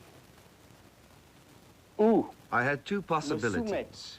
Either I could submit to Washington's politics, every morning, yes sir, ou alors or I would have to resign. Bien sûr, comme soldat, je me You can be sure that as a soldier, I only submit very rarely. très rarement, si pour dire que jamais. And in fact, never. I chose the second solution, that of resigning. On the Vietnamese side, I would say the most encouraging factor is the promise offered by General Khan's government. Par un service de sécurité à la présidence. Through the means of a security service in the president's Nous office, enregistrons toutes les communications. we taped all communications with the outside, all telephone communications. Et heureusement, And fortunately, among these taped telephone communications, I still have the tape from which we can hear precisely General Taylor nous pouvons préciser que le général Taylor stating precisely that he wants me, General Khan, voulait que moi, général Khan, to leave Vietnam. le Vietnam. Can you let us hear it? Certainement, j'espère que ça marche. On va aller voir. Certainly, I hope it works.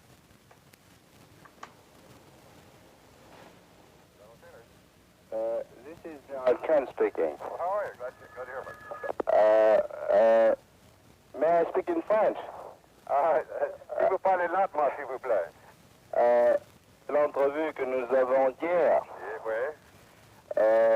vos désirs étaient à ce que je quitte le commandement et le pays. Vous tenez toujours à vos désirs d'hier à ce que je quitte le pays, n'est-ce pas? Oui, c'est vrai. Entendu.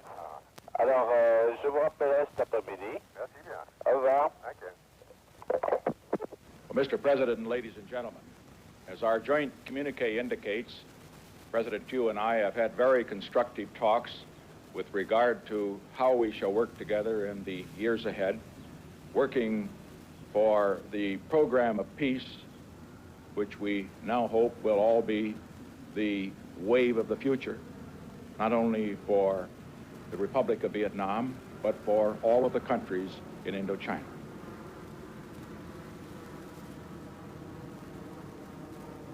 We asked for peace, for national reconciliation, and all that is considered a crime by the government of Thieu.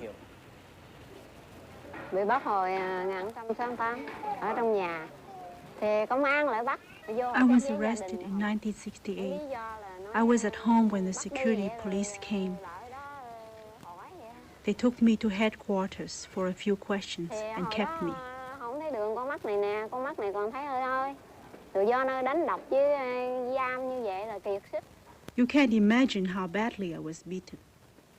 Người ta quánh tôi Mostly on the head. My eyes are bad now. After I was arrested, I was beaten so badly. Even now, I sometimes have headaches and nosebleeds and ear bleeds. In those days, all we were getting to eat was rotten fish, so we asked for some vegetables. But when we complained, we were beaten and chained, and lime powder was thrown on us, and they poured water on us, and we had nowhere to run. Thì dâu bột có đổ xuống. Rồi tiếp đó là nước đổ xuống, chị em đâu có chỗ nào tánh. Our cells were this big, and we could do nothing but stand where we were and get the water and the lime all over us. Some of us lost our teeth and our hair, and when the lime got wet, it just boiled up, bubbling all over us. Our hair fell out and our skin became covered with sores. Buồn nhất là tôi bị đánh, bị bắt ha. They said that if we were innocent, they would beat us until we were guilty, and that if we were guilty, they would beat us until we repent.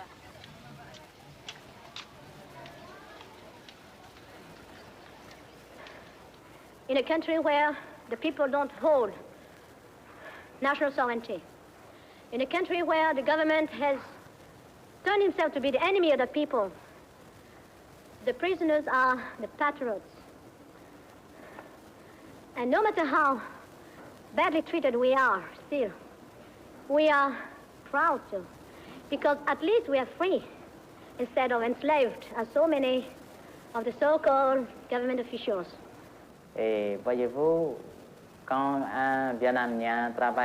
And so you see, when a Vietnamese works for peace and for liberty, he is considered a communist.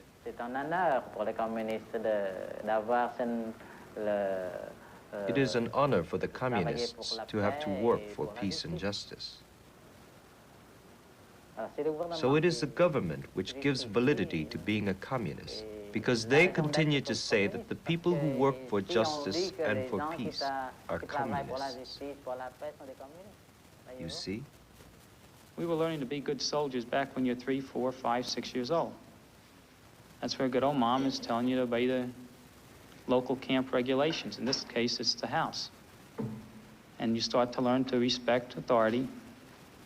And so finally, lo and behold, at 20, 22 years old, you find yourself in service, and you maybe take that last and final step where you become quite regimented in a military form of discipline.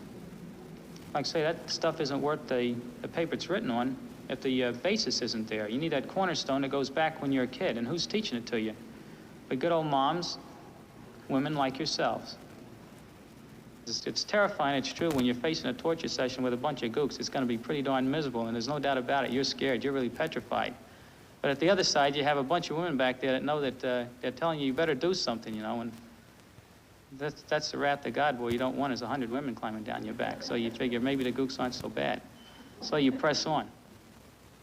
In many respects, the destiny of our country, and more personally, the destiny of me, your men, your children, is in your hands.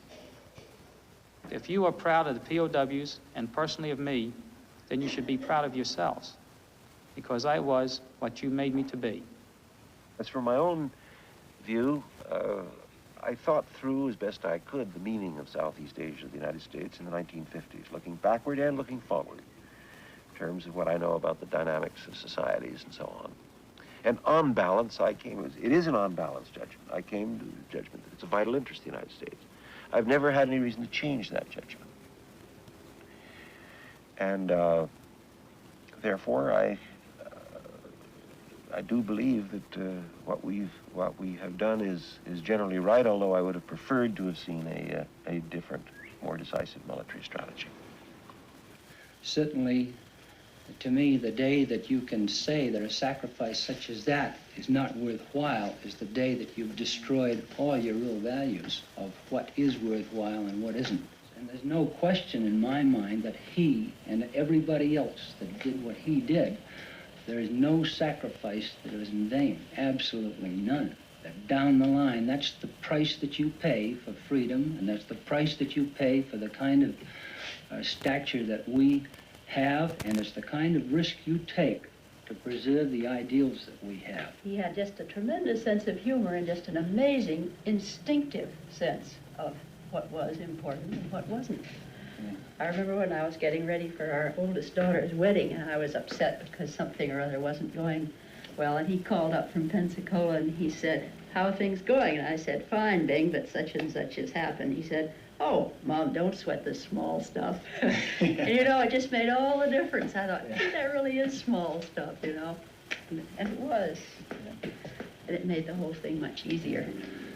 And of course, I came up in a tradition where military service was, in World War II, there was no question everybody was part of it. There was not the kind of dissension and so forth that there has been surrounding the Vietnam thing. But I think that most of the people of this country are too busy to get involved deeply in the kind of things that the dissenters do. In other words, I think the strength of our system, and I think it's a terrific system, is that you do rely on somebody like President Nixon for leadership. And I think his team of people with him are outstanding, and to me, the leadership that he has shown and decisions that he has made really have, they're the kind of decisions I would expect from the president of this country. And the action he has taken is the action I'd expect from the president of this country. I think the whole executive, legislative, and judicial system that we have is superb. It has worked far better than any other system I'm aware of, and brought us to a state of power and really of international stature that we have a responsibility to stay with and to uphold. What did your son want to become? I suspect he would have gone into the newspaper. He actually had just got a job with the New York Times when he went into the OCS. And he'd worked for newspapers in the summer while he was at college. I suppose that it's like any pain, you don't remember pain too well afterwards.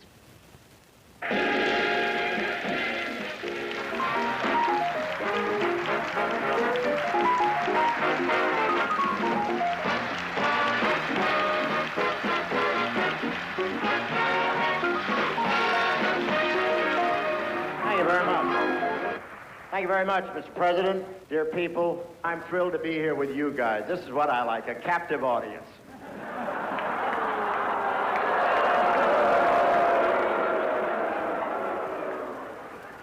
It is always the custom at a dinner at the White House to have a toast to the honored guest.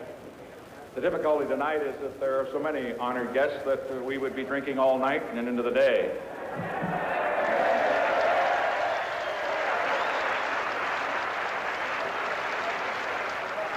Somebody just said, what's wrong with that? The most difficult decision that I have made since being president was on December the 18th of last year.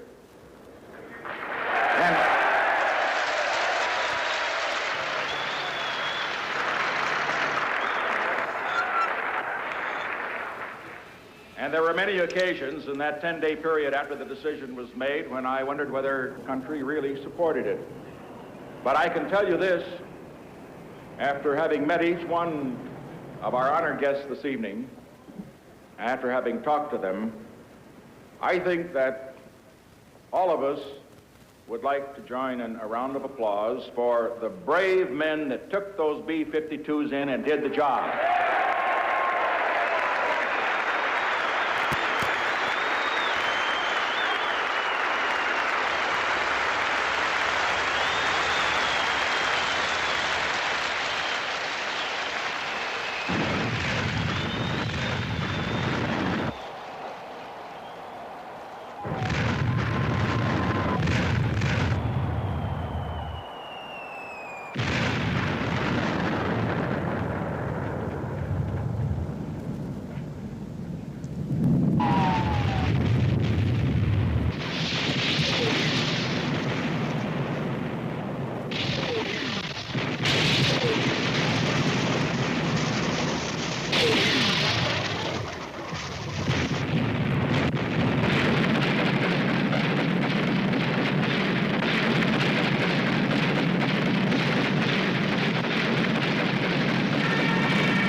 My 8-year-old daughter was killed, and my 3-year-old son.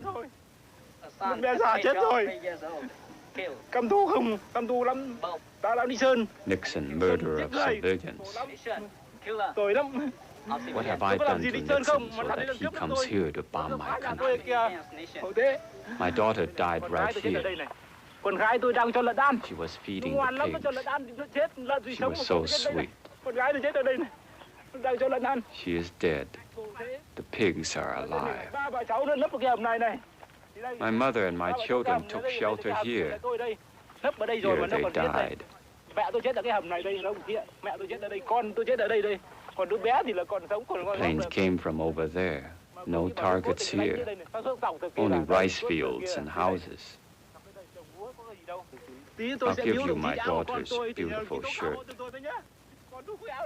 Take it back to the United States. Tell them what happened here. My daughter is dead. She will never wear the shirt again.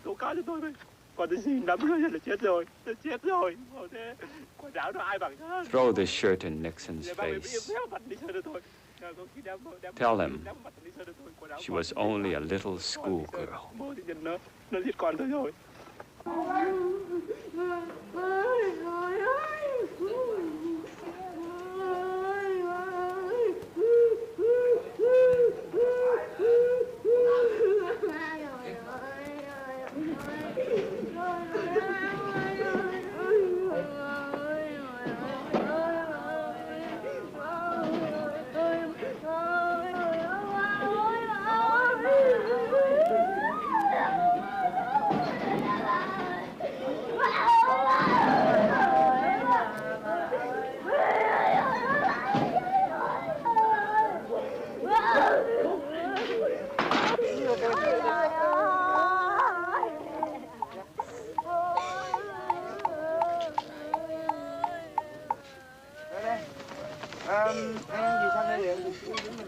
Bỏ nón cầm tay được chưa? Hôm nay có cục quay.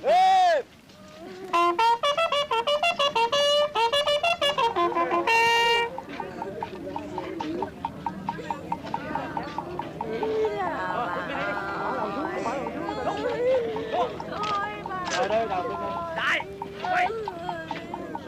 Đây. Ngày lắm rồi không? Ôi bà ơi là bà ơi, con ơi là con ơi. Tôi đã xuống tay tôi ơi, cho tôi đi luôn. Đi luôn, tôi đi chúng tôi đi. Tôi không khỏe được anh ơi. Nghe chúng tôi. Thôi cứ việc vào có mau rồi đi con. Này quay ra lại rồi.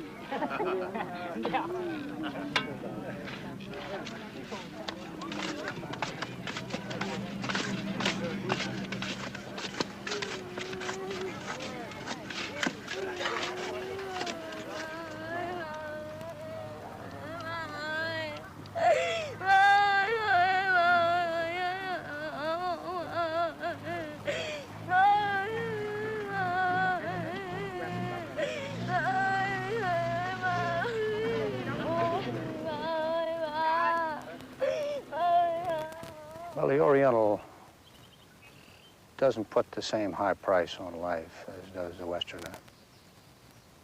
Life is plentiful, life is cheap in the Orient. And as the philosophy of the Orient expresses it, life is not important.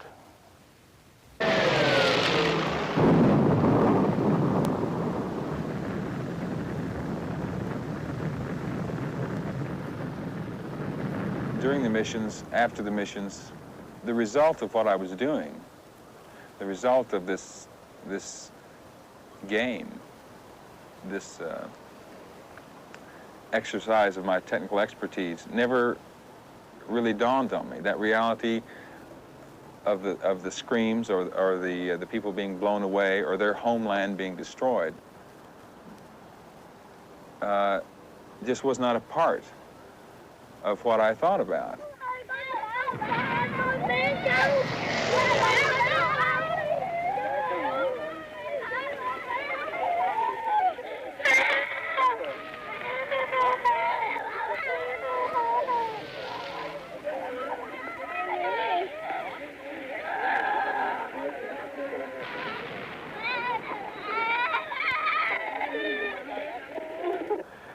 We as Americans have never experienced that. We've never experienced any kind of devastation.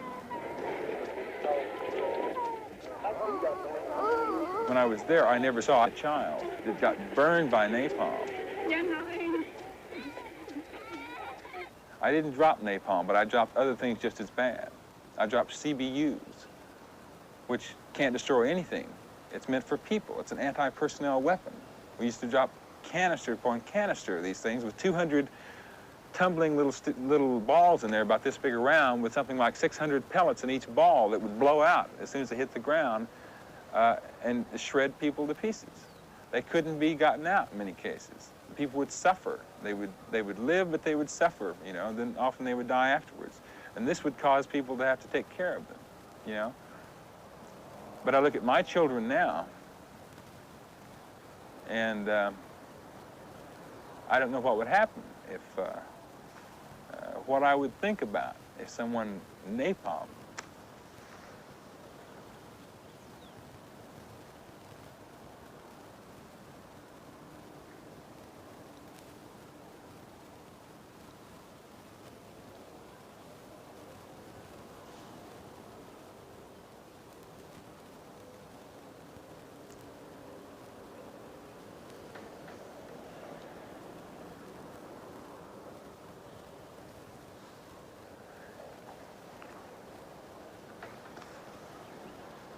Do you think we've learned anything from all this?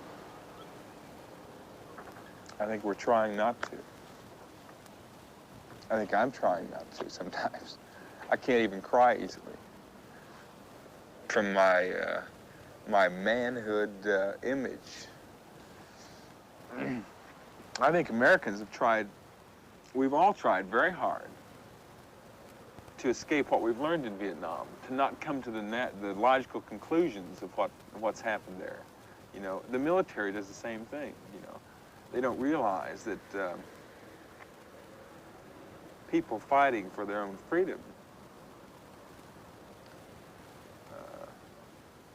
are not going to be stopped by just changing your tactics, you know, adding a little more sophisticated technology over here, improving the tactics we used last time, not making quite the same mistakes. You know, I think history operates a little different than that, and I think that those kind of forces are not going to be stopped. I think Americans have worked extremely hard not to see the criminality that their officials and their policymakers have exhibited.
that toilet, you bastard! USA! All the way! Let's see John, not parade! Give you, motherfucker!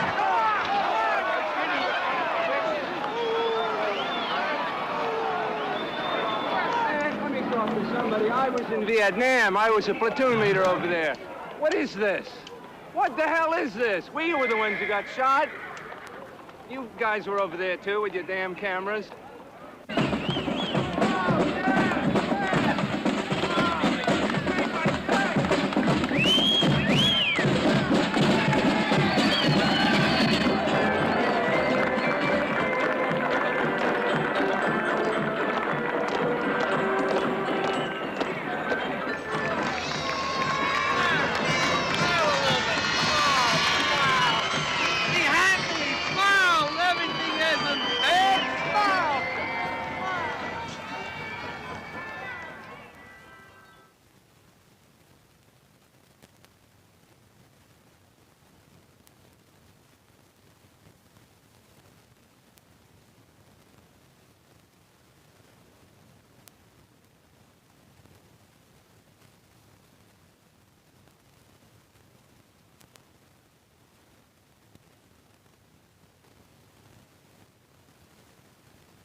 Gente, meu Deus, que paulada esse documentário, né? Tenho nem o que falar, assim.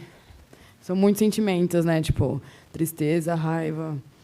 Enfim, também alegria, né? Porque, assim, por exemplo, no quesito, o Peter Davis, ele é jornalista, né? Então, ele usou do jornalismo para denunciar também, né? Então, assim, a gente vê a importância do nosso trabalho, né? Assim, na produção de documentários também. Professor, você quer começar? Que a gente podia passar a palavra para Faro ou para os convidados, né, para o Rodrigo, para a Mariana, quiserem fazer seus comentários iniciais, são nossos convidados também, comporem aqui. Mariana, o Rodrigo já está aqui. Quem mais que está aqui? O próprio Gabriel está onde? Acho que está ali, não?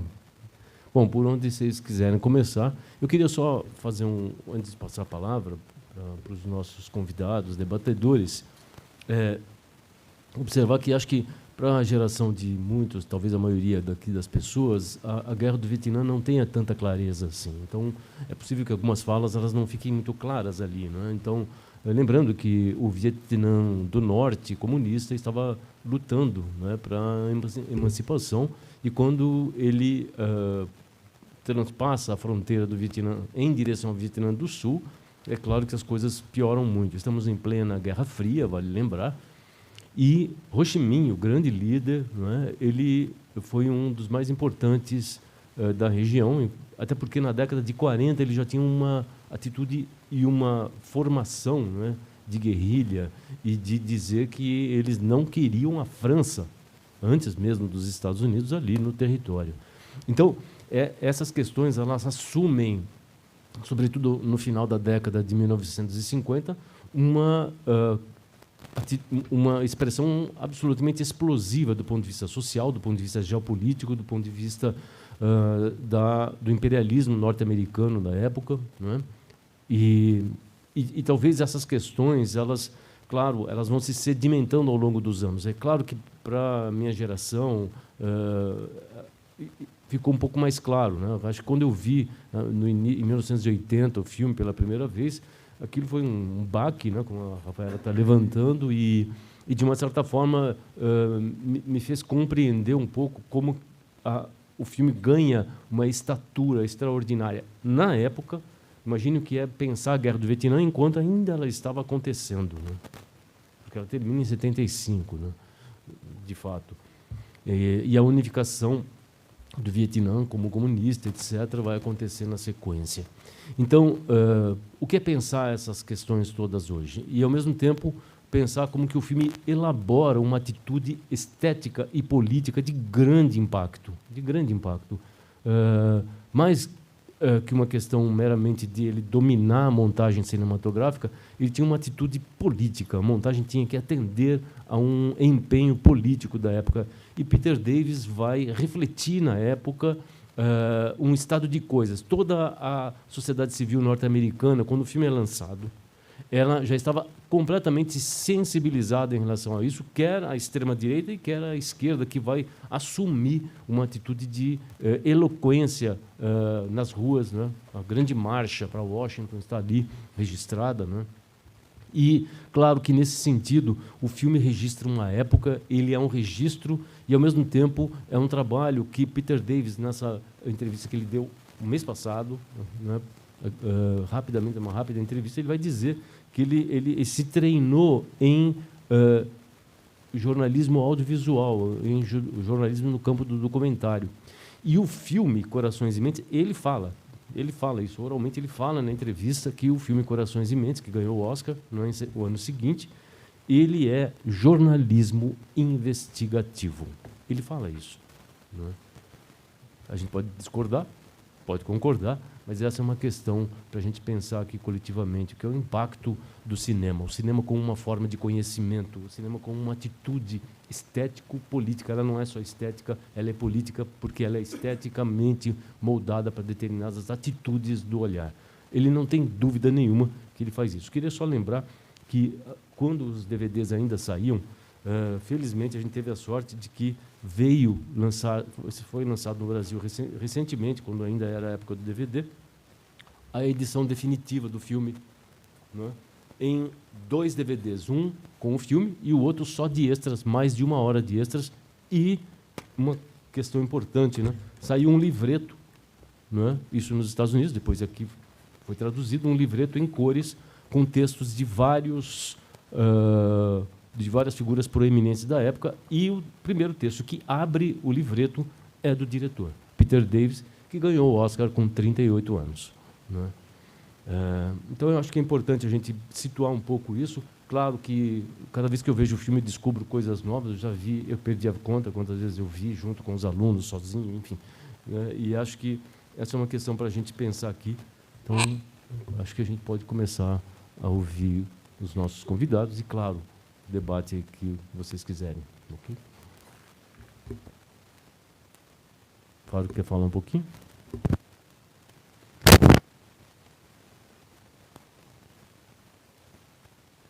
De poder aprofundar. Como eu falei no comecinho, eu estou toda a razão para o Mauro, argumentado em função da profundidade que esse conflito teve, mas também em função do peso que ela teve na Guerra Fria e na sociedade americana.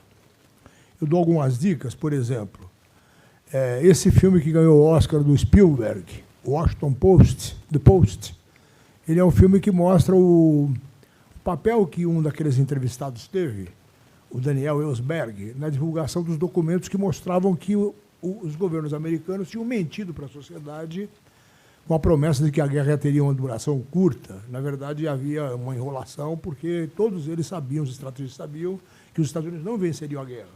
E ele é o responsável por divulgar esses documentos. O filme do Spielberg é muito bom, do ponto de vista de documentar esse período. Tem um outro filme importante também, que é o Franco Atirador, com Robert De Niro, Michael Cimino, o diretor. O Franco Atirador mostra a situação em que o Vietnã viveu nos meses finais da ocupação americana. É um filme raríssimo, porque ele tem uma cena em que mostra os vietnamitas que queriam fugir de Saigon e os norte-americanos que estavam localizados ali querendo fugir, e todos invadindo a embaixada, subindo nos navios, um caos, um caos. A ocupação norte-americana gerou um país completamente destroçado. E há um documentário do Ken Burns, são 13 episódios que estava disponível na Netflix, a Netflix tirou, eu até coloquei nos meus favoritos, mas também não permanece lá, que é a Guerra do Vietnã. É o melhor documentário que eu conheço, Ken Burns. Eu gostaria muito de ter isso, se eu pudesse ter acesso, aí já tentei procurar em sebos e tal, é difícil, mas é o melhor documentário que eu conheço sobre a Guerra do Vietnã. A Guerra do Vietnã. São 13 capítulos, se não me engano. É uma coisa maravilhosa. Assim, um documentário de primeira qualidade. Sobre a guerra, eu queria falar duas coisas. Primeiro, assim, o Mauro coloca uma questão importante, que a guerra ela se trava no momento da Guerra Fria. Termina a Segunda Guerra Mundial, os Estados Unidos disputam um dos polos do conflito global e a União Soviética disputa outro. Os países do terceiro mundo, eles ficaram no meio desse conflito, alguns aderindo a uma emancipação, libertação nacional, advogando as ideias de natureza socialista, com apoio soviético. Cuba é um exemplo, Vietnã é outro exemplo, vários países da África outro exemplo. E a Guerra do Vietnã teve muita importância nisso, porque foi um momento de emancipação e de independência dos países que tinham sido colonizados até a guerra. As colônias britânicas se emanciparam, as colônias francesas se emanciparam, a Argélia se emancipou. Então, a Guerra do Vietnã ela funciona assim mais ou menos como uma espécie de símbolo de um momento de libertação nacional dos países colonizados e que ocupavam esse espaço de disputa entre as duas potências. Ali chama a atenção o fato de que o ministro francês, logo no começo, conta uma coisa que pouca gente sabe, pouca gente explorou isso, que o secretário de Estado norte-americano ofereceu para a França lançar sobre o Vietnã 2 bombas atômicas, como perspectiva de que a França conseguisse sair da enrascada em que ela se meteu na Batalha de Dien Bien Phu, em 1954.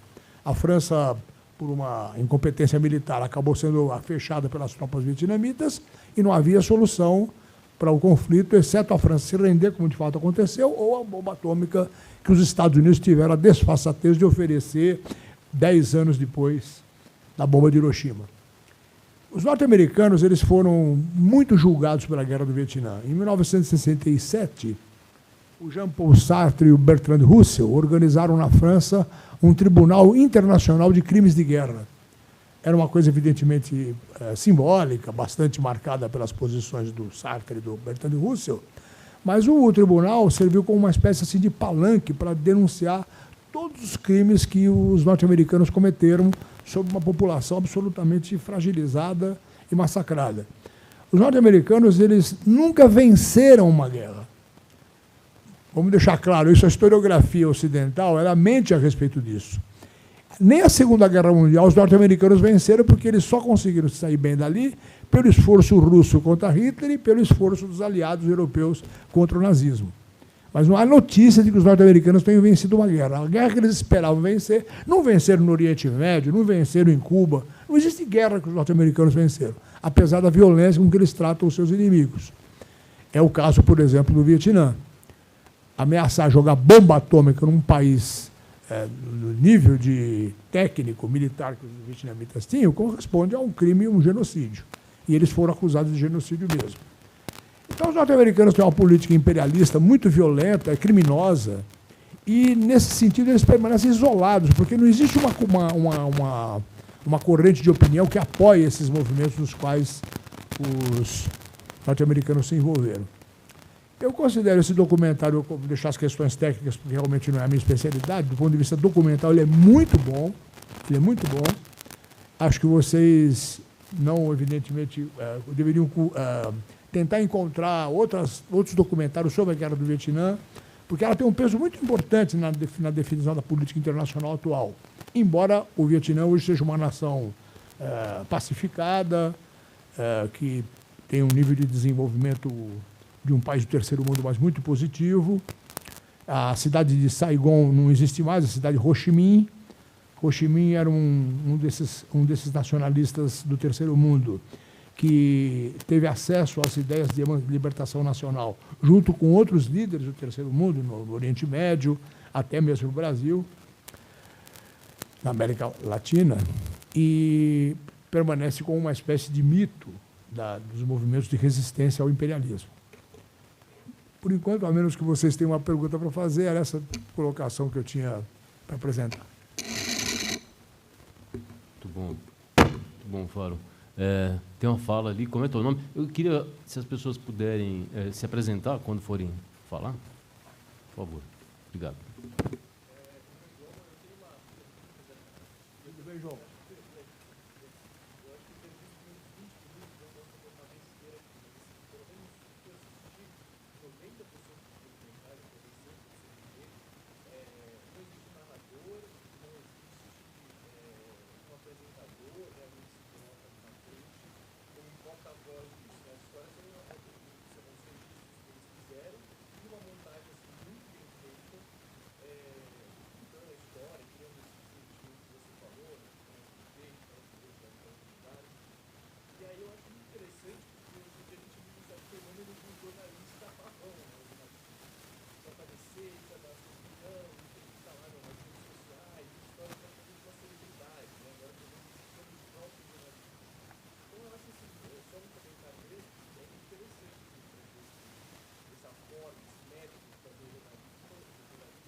Uma coisa que é importante, porque a Guerra do Vietnã ela foi um fato que ela teve esse papel emblemático na política internacional pelo papel que a imprensa teve nela.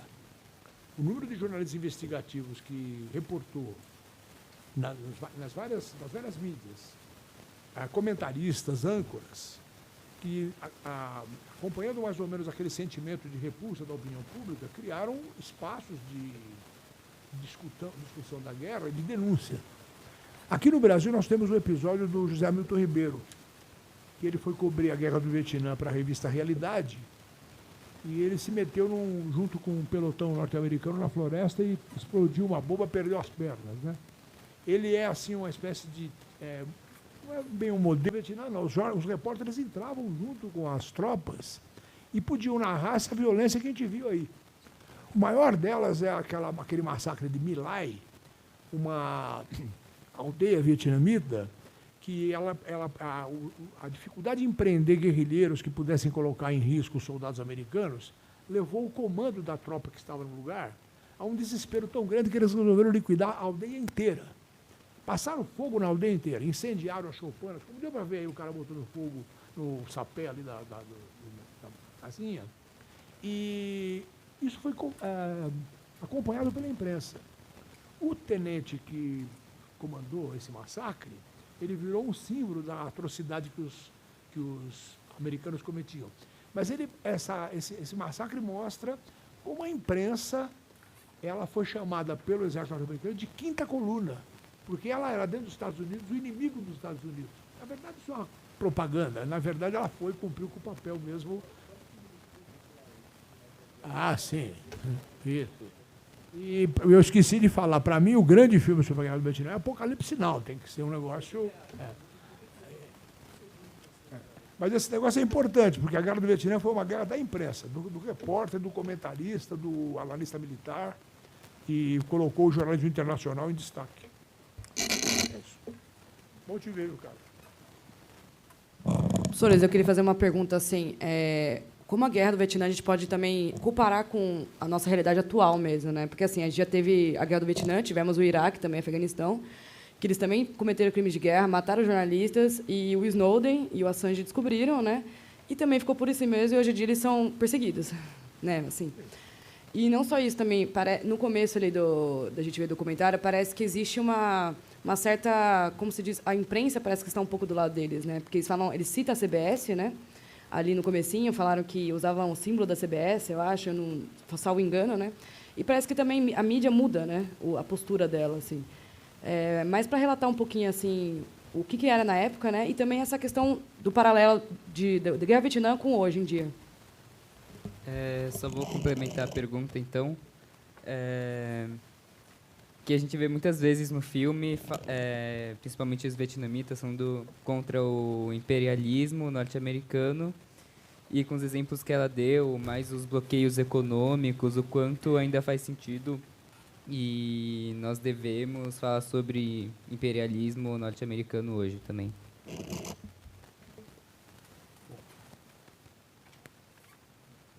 Vou fazer um comentário breve. Eu acho que...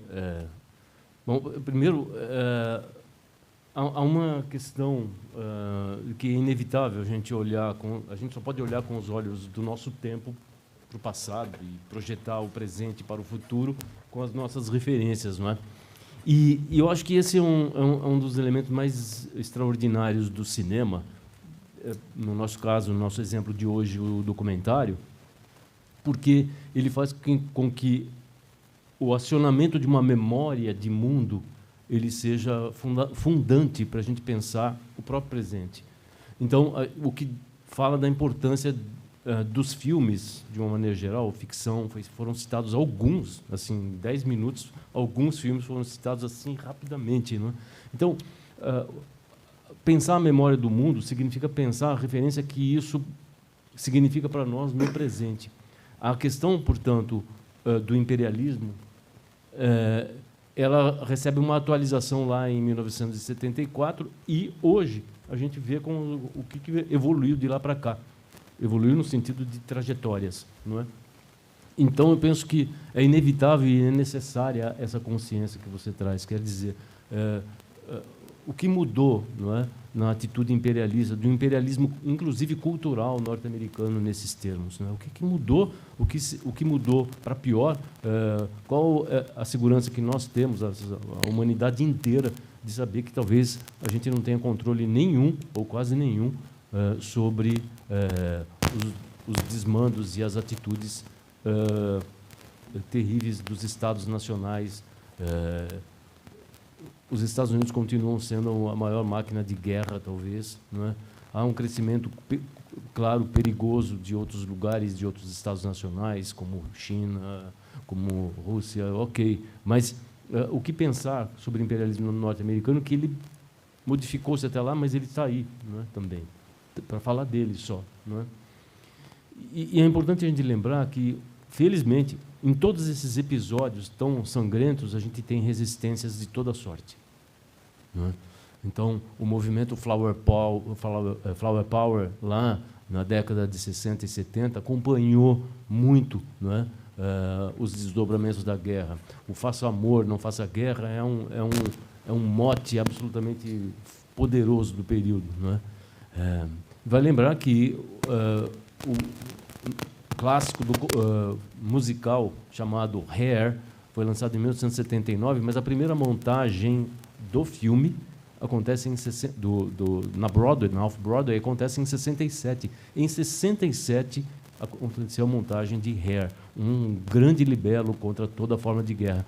E somente quem estava assistindo a primeira montagem era Milos Forman, que só consegue lançar o filme em 1979, adaptar para o cinema, que fez época e hoje é um dos clássicos do musical. Inclusive foi montado aqui, né, no Teatro Hair também. Então, são obras que a gente precisa assistir, né? Em que medida tudo isso é uma forma de conhecimento, é uma questão para a gente também pensar, eu acho.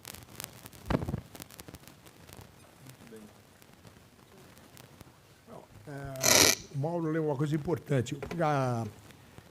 Há um sentimento antibelicista depois que termina a Segunda Guerra Mundial, primeiro provocado pelo desastre que foi a Segunda Guerra Mundial. Já tinha acontecido a primeira, com 40 milhões de mortos, e a segunda, com aquele desastre que foi o nazismo. A sociedade norte-americana, eu acho que é a primeira a se ressentir de uma postura alternativa, encarnada principalmente no campo da música e no campo do comportamento pessoal. Uma repulsa à sociedade conservadora que tinha gerado os crimes. A sociedade branca protestante anglo-saxônica, ela proclamava os ideais de liberdade, de fraternidade, etc. Mas isso, na verdade, era uma hipocrisia, porque, na prática, o que aconteceu foi uma violência cada vez maior. O imperialismo ele nunca é bonzinho. E ele deixa rastros. Então surge, na minha opinião, um movimento de contracultura, que é o grande estímulo para a renovação das ideias antissistemas que acontece depois dos anos 50. Nos anos 50 são os anos do existencialismo, da contracultura, como eu falei, a emergência do rock, uma cultura baseada na exploração das sensações, da sensorialidade do indivíduo. Não é à toa que o Jim Morrison, como é o conjunto, é o Doors. Ele encanta a juventude porque ele propõe o quê? A nossa sensibilidade tem que ser explorada fora dos esquemas da tradicional família, da burocracia, do arrivismo, do empresário, do jovem, que entrava na universidade para poder depois ser o chefe de uma família bem-sucedida. E eu penso que no campo da música, no campo do teatro, no campo do cinema, da literatura impressionante, do jornalismo impressionante, cresce uma onda de repercussão, de referência desse sentimento de contestação. Não há nenhum tipo de movimento artístico, cultural, em geral, que permanece intacto nos anos 50, nos anos 60. O auge vem nos anos 60, que coincide com a Guerra do Vietnã. A Guerra do Vietnã teve essa coisa positiva, ela se beneficiou, ou os anos 60 se beneficiaram dela. Mas havia um caldo de cultura, de insatisfação, de indignação, que a juventude dos anos 60 capitalizava e acabava transformando isso em um protesto permanente. Nós aqui no Brasil, é bom a gente colocar isso, tinha, claro, o sentimento anti-guerra do Vietnã. Eu me lembro que eu fazia história nessa época, eu acompanhava notícias do Chile, onde teve um movimento importante por conta da derrubada do Allende, acompanhava a guerra do Vietnã e acompanhava a luta contra a ditadura. Então, esses movimentos eles se encaixam. A guerra do Vietnã gera o pacifismo.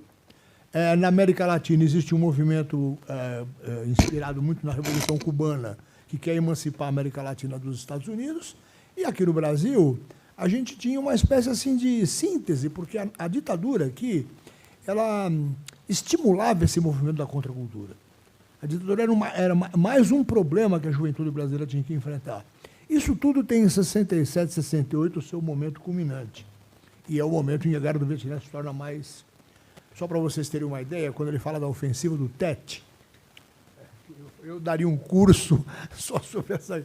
A ofensiva do Tet é que os vietnamitas, os Vietcongs do Sul e os vietnamitas do Norte, que formavam uma força unitária, eles avançam sobre Saigon e invadem a embaixada dos Estados Unidos no ano novo do Vietnã, que era o Tet, em dezembro de 68. Eu não sei se é dezembro, mas 68 com certeza.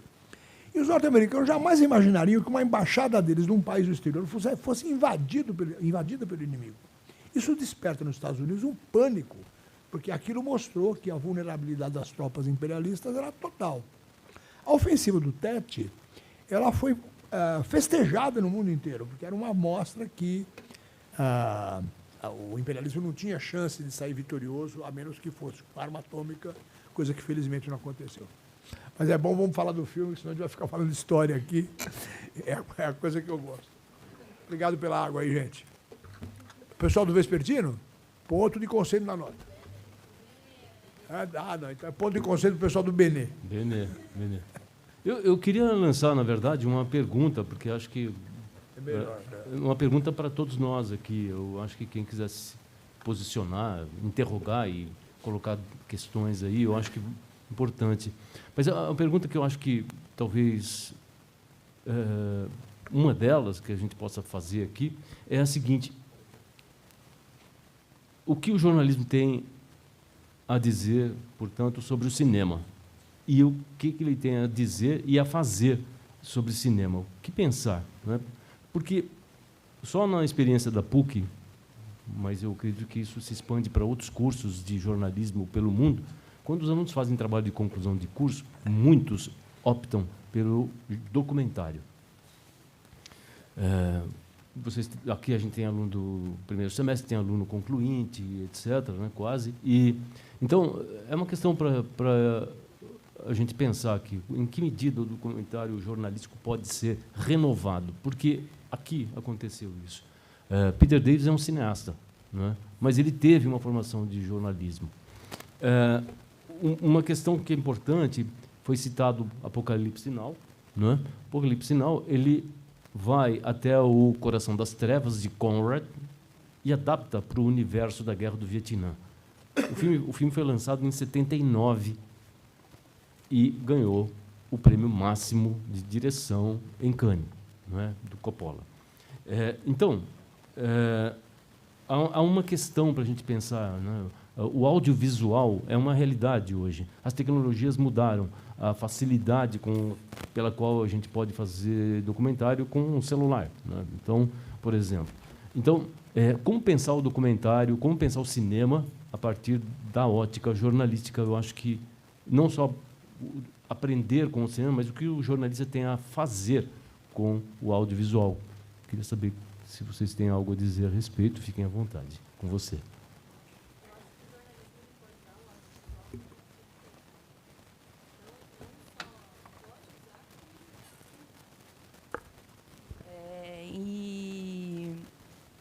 Quando você fez essa pergunta, eu remeti àquela palestra que teve sobre os streamings e os casos reais. Eu fui numa palestra semana passada na USP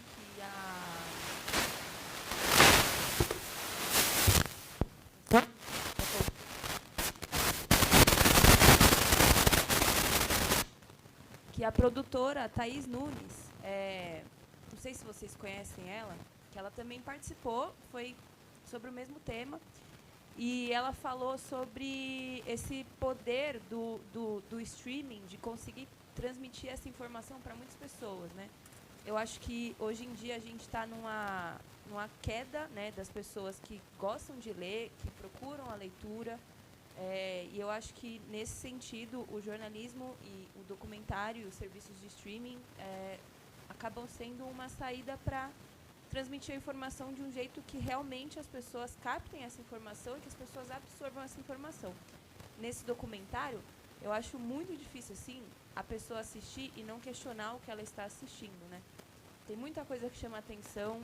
Eu acho que ele conseguiu colocar, né, de um jeito que impacte a gente, não só através do audiovisual, como também das informações que são passadas, né, através das imagens, do contraste entre o imperialismo norte-americano e a sociedade vietnamita, né, que é muito mostrado aí, a sociedade vietnamita em uma situação de extrema vulnerabilidade e os norte-americanos, nossa, comemorando que ganharam a guerra, né?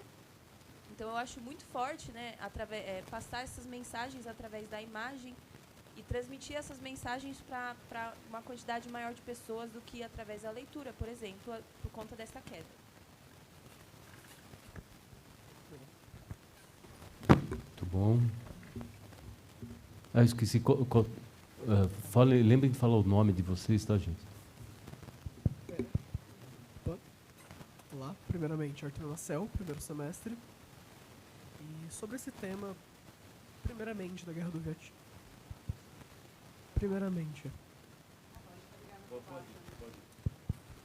Vamos lá, agora foi melhor. Primeiramente, sobre a Guerra do Vietnã. E, em geral, sobre a virada ali, década de 60 e década de 70, eu sempre me lembro muito da Revolução dos Estudantes na França. Tanto que tem uma ótima matéria, eu não lembro agora o nome de quem escreveu, está no New Yorker até hoje, que eu acho que foi muito essa virada, essa troca de ideologias da última geração, da década de 40, dessa geração que viu a Segunda Guerra indo, e essa nova geração chegando e vendo o mundo já acabado. Quando vem a Guerra do Vietnã, só confirma isso. Aí vem a nossa geração, tem a reconfirmação disso agora, principalmente com a guerra da Rússia e Ucrânia. E na questão do jornalismo, é indiscutível a importância dele no cinema. Mas pra mim, eu acho que é muito mais sair do formato do próprio cinema. Quando a gente se limita, documentários principalmente se limitam a, sei lá, de 2 a 3 horas, é difícil você compreender o quão pouco tempo é isso. Principalmente quando você tem vários e vários e vários temas pra explanar. Pra explicar. E pra mim, tem os melhores documentários, os melhores documentaristas hoje em dia estão no YouTube. Estão no YouTube fazendo vídeos de 20, 30 ou até 7 horas. E é uma coisa que eu acho muito interessante, porque mostra que cada vez mais nós estamos desatualizados. Porque essas pessoas que estão fazendo os documentários não tiveram nenhum curso, não frequentaram faculdade de artes. E sim, é uma coisa pra gente pensar muito. Realmente, na questão dos podcasts. Desculpa, eu tô horrível de nome hoje. Mas a gente teve a palestra sobre o podcast da Casa Assombrada. Desculpas, eu tenho horrível memória. Só no modelo de podcast que ele pode explicar uma história dessas. O valor da imagem decresce. O valor da imagem você perde muito na história. E vice-versa. Eu acho que em geral é isso. Mas... Adicionar um pouco o que ele falou, eu acho que eu tenho pra mim que o jornalismo tem que ser algo acessível e documentários principalmente, não, acessível no sentido de chamar mais atenção, de, por exemplo, esses vídeos de 20 horas, de 7 horas, eu acho que hoje em dia pouquíssimas pessoas parariam pra ver, mesmo picotado, sabe? Então, eu acho que o formato de série, documentário série, assim, é muito bom também. Porque consegue falar mais coisa, consegue trazer mais informação e eu acho que as pessoas têm mais paciência de ver episódios separados, assim, sabe? Capítulos. Hoje em dia, não tem.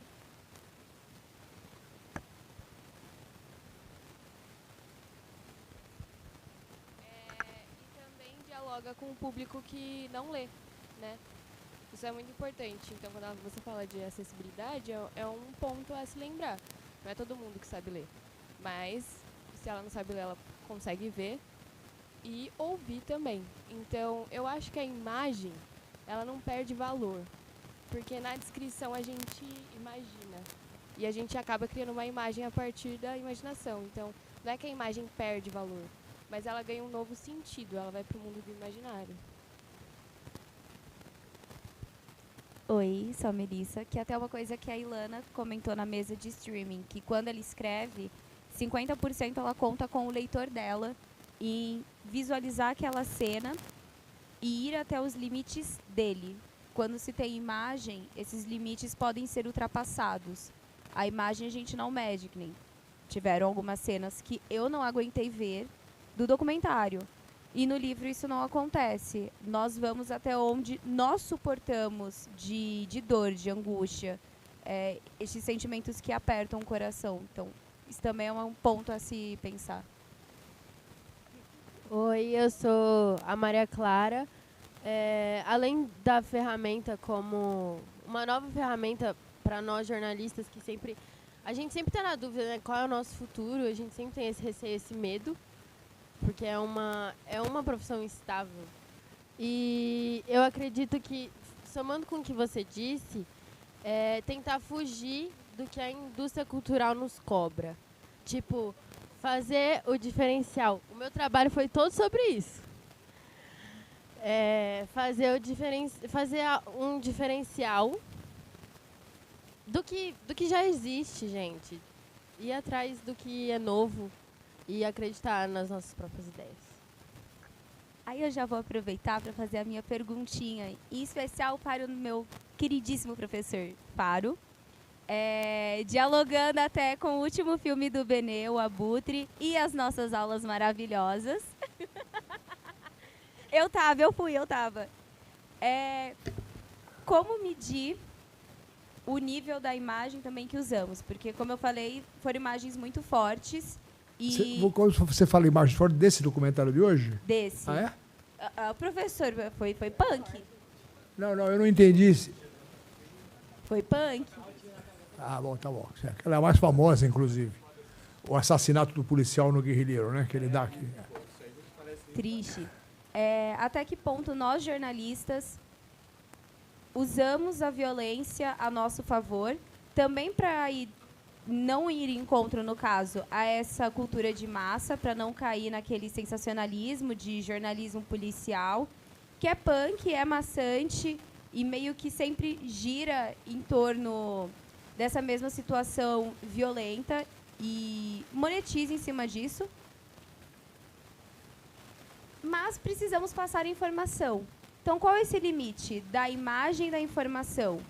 Como, por exemplo, no filme O Abutre, o cara vai atrás de situações trágicas, ele vai montando cenários, vai criando aquilo, porque ele sabe que vende pela emoção, por essa angústia. Da mesma forma que para alguns assusta, para outros é tipo, nossa, eu preciso ir atrás, nossa, eu preciso ver isso. Quantos casos, quando eles são colocados na mídia novamente, ganham uma proporção por curiosidade? Um exemplo claro disso foram as fotos da Marília Mendonça vazadas do ML. Muita gente não quis ver, em contrapartida, as outras foram atrás. Outras foram ver imagens, assim, chocantes, tristes. Então, essa é a minha pergunta. Qual o nosso limite em questão de imagens, professores? Obrigada. A pergunta está sendo dirigida a mim?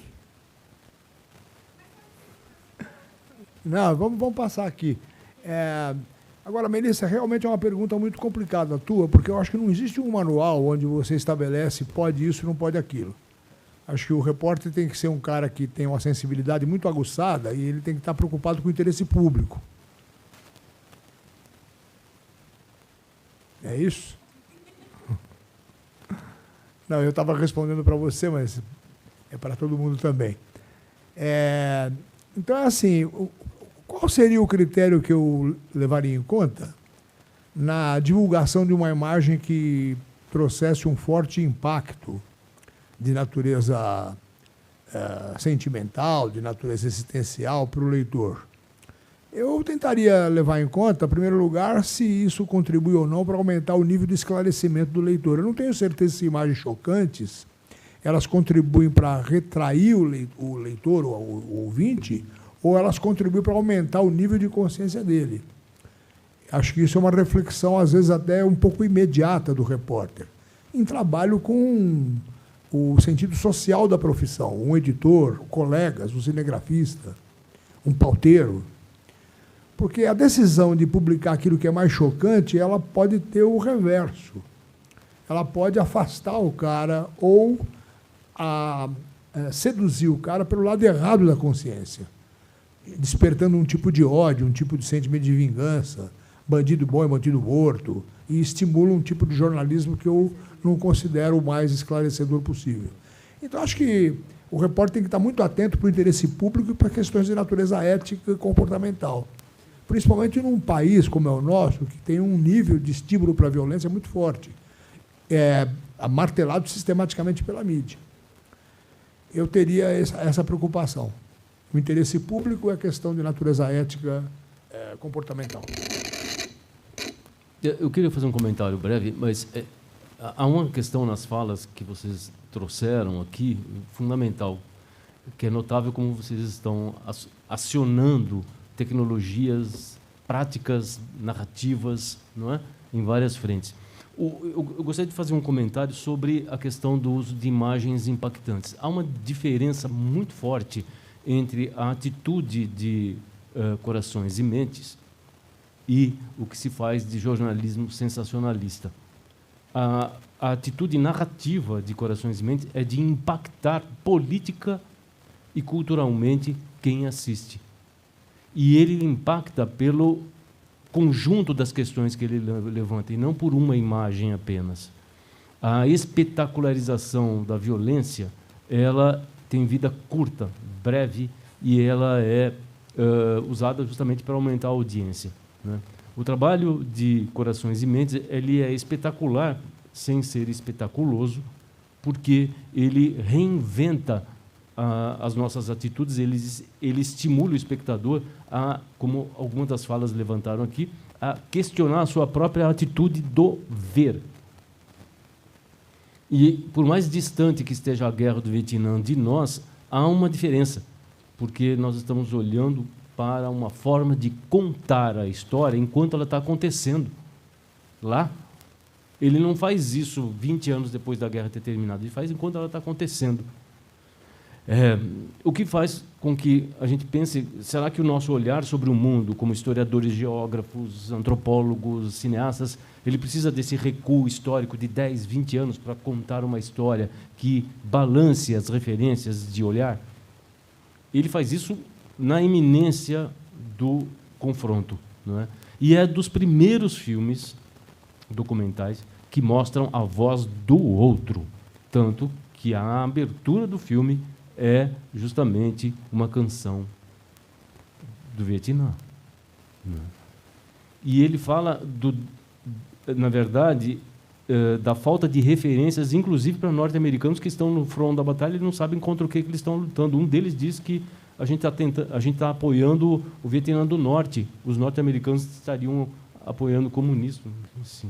Eles não sabiam o que eles estavam fazendo na guerra, o que é um baque do ponto de vista da construção da consciência e da fronteira difícil entre consciência e alienação.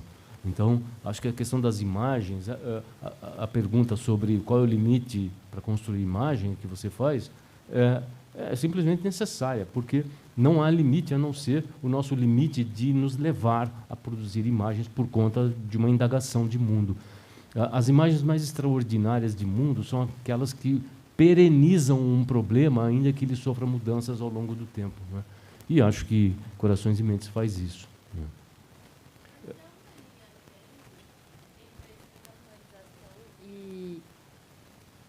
E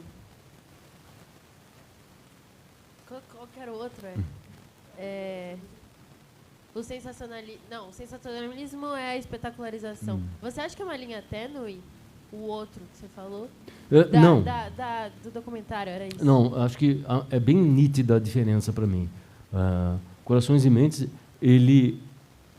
porque ele usa uma montagem que organiza o pensamento e reorganiza o pensamento do espectador, ele vai dizendo assim, olha, pensa sobre isso. Aqui, Westmoreland, depois de uma cena dura de uma criança chorando sobre a foto do pai, vai para Westmoreland dizendo que os orientais não valorizam a vida, não têm sentimentos. Quer dizer, o impacto está na conjunção de um conjunto de imagens, de procedimentos, de dores. E Westmoreland, que comandou uma tropa de mais de 200 mil soldados no Vietnã, agora, todo diante de um lago bucólico, ele fala uma barbaridade. A violência da fala dele é muito mais do que uma imagem de sangue. Não é? Então, nós assistimos o filme com indignação. O que é notável é que eu tenho passado para turmas diferentes esse filme e as pessoas saem indignadas assim, do filme. Assim, elas saem incomodadas, elas saem ansiosas. E isso quer dizer que o filme fala para várias gerações de espectadores, de artistas, de jornalistas. Eu acho que essa é a questão, essa é a diferença. Porque a imagem espetacular, ela não tem vida longa, ela acaba ali. Né? É o embate pelo embate, o que parece bastante tosco, né? Não educa. Peter Davis faz um filme que educa, com ou sem imagem de dor, de sofrimento, de ataque. Com ou sem isso. Mas ele faz isso porque ele modula isso para que ele devolva para nós uma narrativa que diz assim, pense sobre sua referência. Né? As imagens e os programas sensacionalistas, eles não fazem com que a gente pense. Né?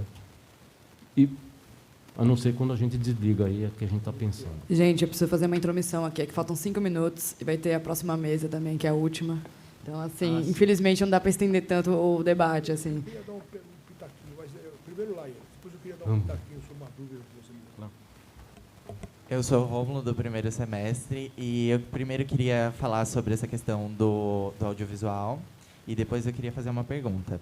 Relacionado ao audiovisual, eu tenho uma visão que o audiovisual brasileiro, nos últimos anos, muito por conta desses cortes que o Ministério da Cultura sofreu, a inexistência dele, enfim, essa cultura ela teve que chegar no povo brasileiro de outras formas. Então, aí a gente vê uma questão de popularização dos streamings no Brasil. Em 2019, saiu um documentário na Netflix que chama Democracia em Vertigem, e eu acho que esse é um dos melhores exemplos de documentário que o Brasil pode fazer, porque é um documentário produzido em 4 anos, mas que abarca a história de vida da cineasta que construiu ele de antes do seu nascimento, sua infância, a primeira vez que ela foi votar, e é realmente, para mim, um currículo de construção histórico do Brasil. Porque eu, quando criança, vi todas aquelas situações acontecendo, mas eu não tinha uma plena consciência. E ela consegue montar uma linha de raciocínio para todas as coisas que aconteceram no Brasil desde 2003, a ditadura militar, até os dias atuais, próximo ao impeachment da Dilma. E eu acho que as imagens que estão nesse documentário, elas relatam muito bem as coisas que a gente vê no jornalismo, mas que a gente não vê, de certa forma, com outros olhos, entendeu? A gente não vê com o olho lá de dentro, de uma pessoa que está vendo aquilo acontecendo ao vivo. E sobre a pergunta, eu queria perguntar por que para os Estados Unidos é tão fácil sempre destruir as coisas e depois ele sendo o vilão, aparecendo de novo como o reconstruidor, porque no documentário, em um momento, quando o Nixon fala que as forças vão começar a sair do Vietnã, tem um momento que uma pessoa fala que agora esses soldados vão começar a reconstruir o país. Eu acho que tem mais questões ainda relacionadas com a questão do sensacionalismo, da espetacularização. Não dá para a gente fechar isso num pequeno... Você quer levantar? Você tinha Mas levantado também. depois eu vou voltar à sua, tá? Rômulo. Você tinha levantado a mão. Então, minha última pergunta para os professores. voltando também nessa questão das imagens de espetacularização, pensando de se pôr no lugar do outro, a cena do menino chorando com a foto do pai, a cena das crianças queimadas, também são muito pesadas pensando pessoalmente. Então, parando para pensar na proporção que essas imagens tomam, também por essa questão de ter uma sedução em volta desse tipo de imagem, como preservar essas pessoas dessas memórias, desses pesadelos que assombram o resto da vida? Não tem como falar que não. Vivenciar uma guerra, eu acredito que é o pior pesadelo que cada ser humano que está ali envolvido tem. Então, esse também é um outro ponto. O limite de proteger e amparar aquela pessoa para ela não continuar vivendo aquele dia sempre que essa imagem vir à tona. Obrigada.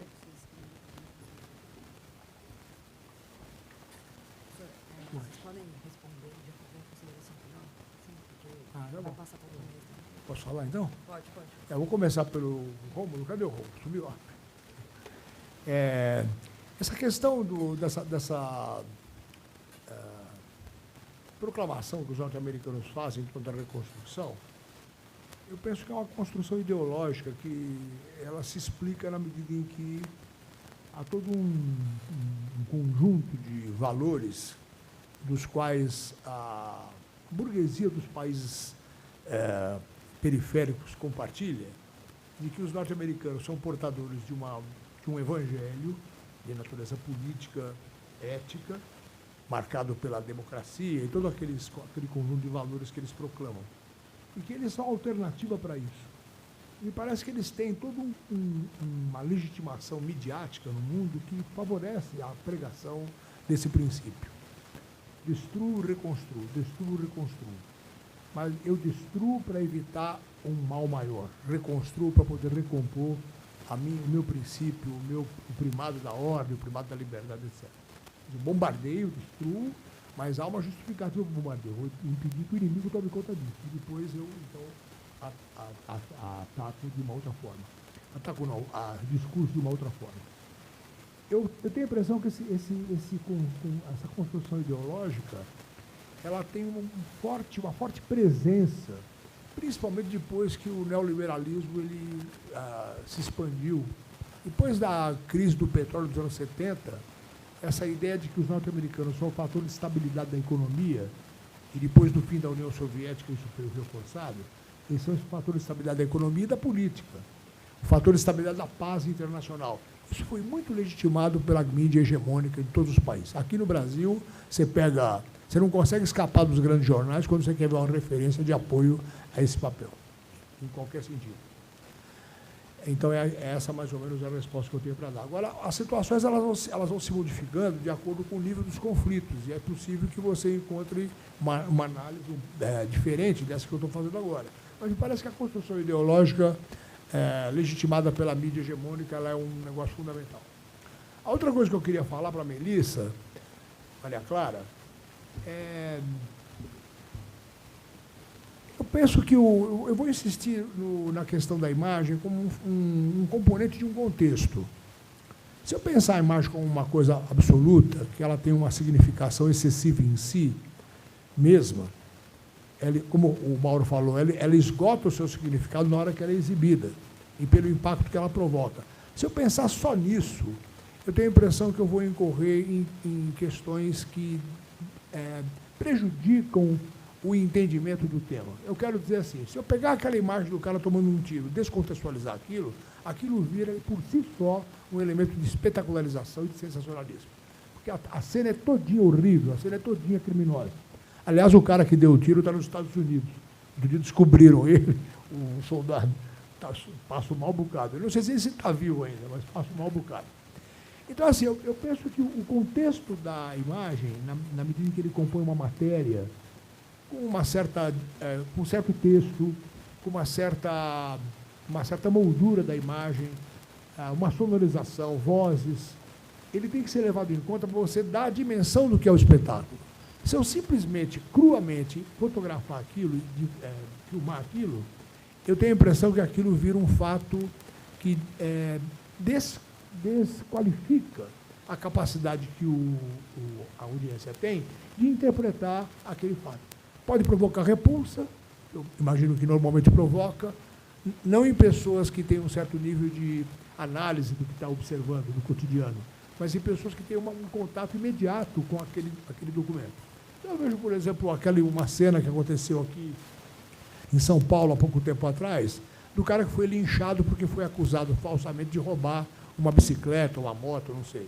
E eu vi na televisão o corpo dele saindo arrastado. Eu vi essa cena, não tinha tomado conhecimento da matéria. Quando eu olhei aquilo provocou em mim uma reação assim de estranhamento. Eu só fui tomar contato com o assunto e aí então eu entendi o que tinha havido ali.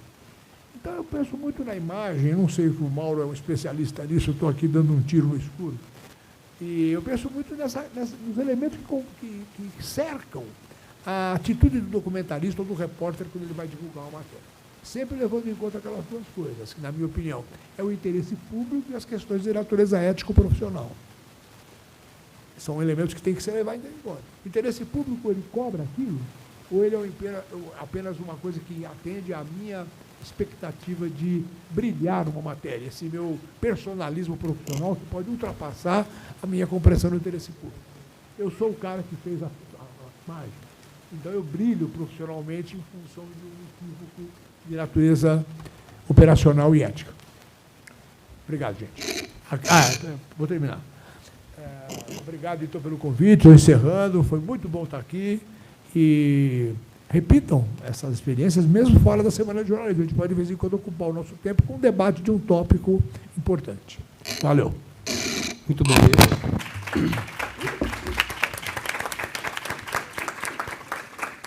Gente, só queria dizer assim, é um debate, vocês colocaram questões essenciais assim para a gente trabalhar em outros momentos aqui. Queria agradecer muito a presença de todo mundo, né? Agradecer também o convite para fazer a mediação aqui. O trabalho do Benê também é incrível. E eu queria só dizer que essa discussão sobre cinema, portanto, ela envolve talvez todo o campo do saber. Então, nós temos muito que conversar aí dentro e fora da universidade. Antes de encerrar, queria lembrar que começa agora, a gente está invadindo já o espaço, né? A oficina é comandada pela professora Misaki, que está aqui já, né? Oficina de expressividade para jornalista, né? Dicas de gravação e exercícios de voz. Juntamente com a Misaki também, a professora Marta está aí. Não, chegou, está ali, né? E então acho que vale a pena aí acompanhar esse evento importante aí. Gente, obrigado novamente, parabéns para todas e todos aí que estão empenhados aí na semana que se encerra agora com essa oficina aqui, né? Com esse debate, e sigamos aí. Até logo. Quer falar um negócio? Gente, eu sei que a discussão aqui foi ótima, então, assim, eu vou fazer uma propaganda. Venham para o Benemateca, tá, gente? Por favor, assim, não pensem só nos certificados, tá, gente? Isso aqui é um debate forte, intelectual, perfeito, enfim. Venham para o Benemateca, é isso, gente. Valeu. Valeu. Muito bom. Obrigado, tchau.